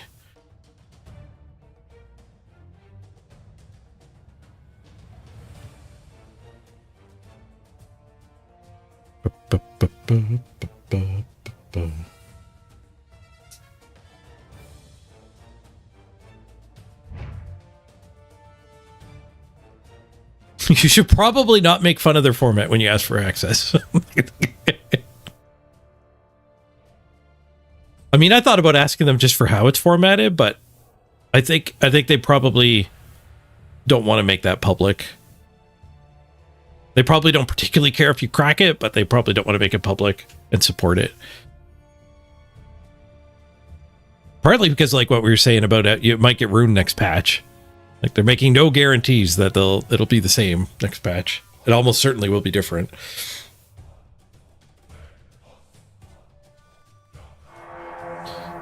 If you made that format, you wouldn't want to make it public either. Hey, Bowser, thanks for the raid. We're wrapping up today, but I'll raid you on to the next Blood Bowl destination, assuming there is one.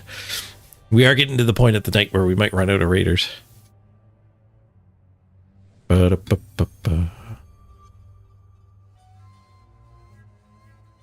We did get up to 49th, though. I'm really happy about that. The start of the week, we were not in the top 100. We still have some work to do, though. That's what I was checking when we got off on a rant. 3 Necro. We started talking about the cheaters because I was like, well, we don't know if any of these Necro teams are run by cheaters, so they don't count. 4 or 5. Yeah, 5 Necro in the top 12. So we need to pass the 14th place. So we've got a long ways to go. We have to get over 88. 2088. We get like 10 per win. So well, hopefully we get more like 20 per win. We got 10. We got 9 in our last win. They might actually be okay with making it public for overlay creating purposes. That's true. But I think Twitch stopped doing overlays. I think Twitch actually nixed the overlay thing. Fairy Table Fables, I think it was, where the developer was actually part of it and they couldn't get permission. Like they're not approving the new ones. You always had to submit your overlay for approval, and Fairy Table Fables had a hard time actually getting attention from anybody. Maybe their game's just too small, so maybe they're not done with them altogether. Oh, it's actually different now? The approval's back on! You think 3 wins, Rock? 3 wins might be accurate, yeah. We need like 50. Yeah, probably 3 or 4 wins. Oh, Amazon laid off a bunch of people. That's why the approval slowed down. But they caught up or whatever, so they're back. Sweet. Yeah, the overlays are really important for card games. Like, if you guys got an overlay for your card game, I'd probably stream more Soulforge.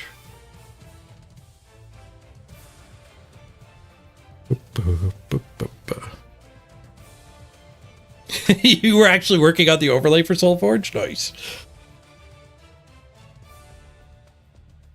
I hope it does get through. I was disappointed with how low the viewer numbers went when I did play that game.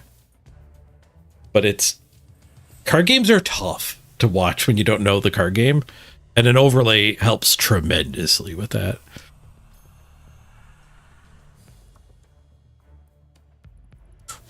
All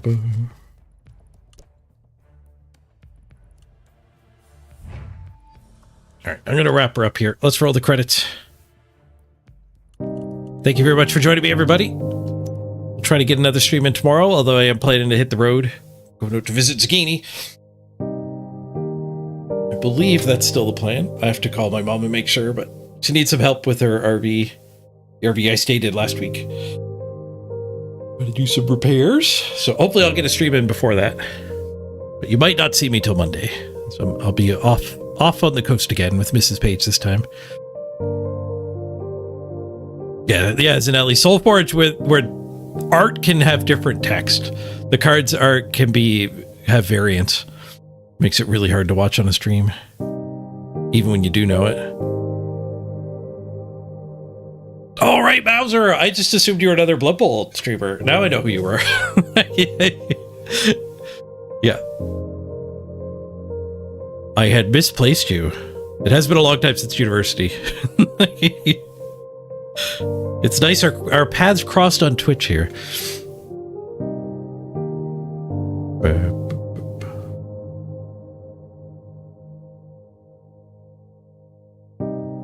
Oh, and we do have a Blood Bowl streamer to raid. We have one. The Chunky Chihuahua.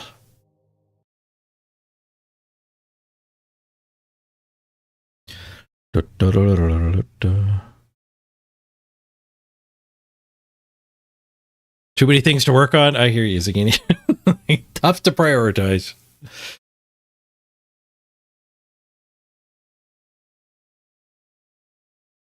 All right, have a great night, everybody. We'll see you next time.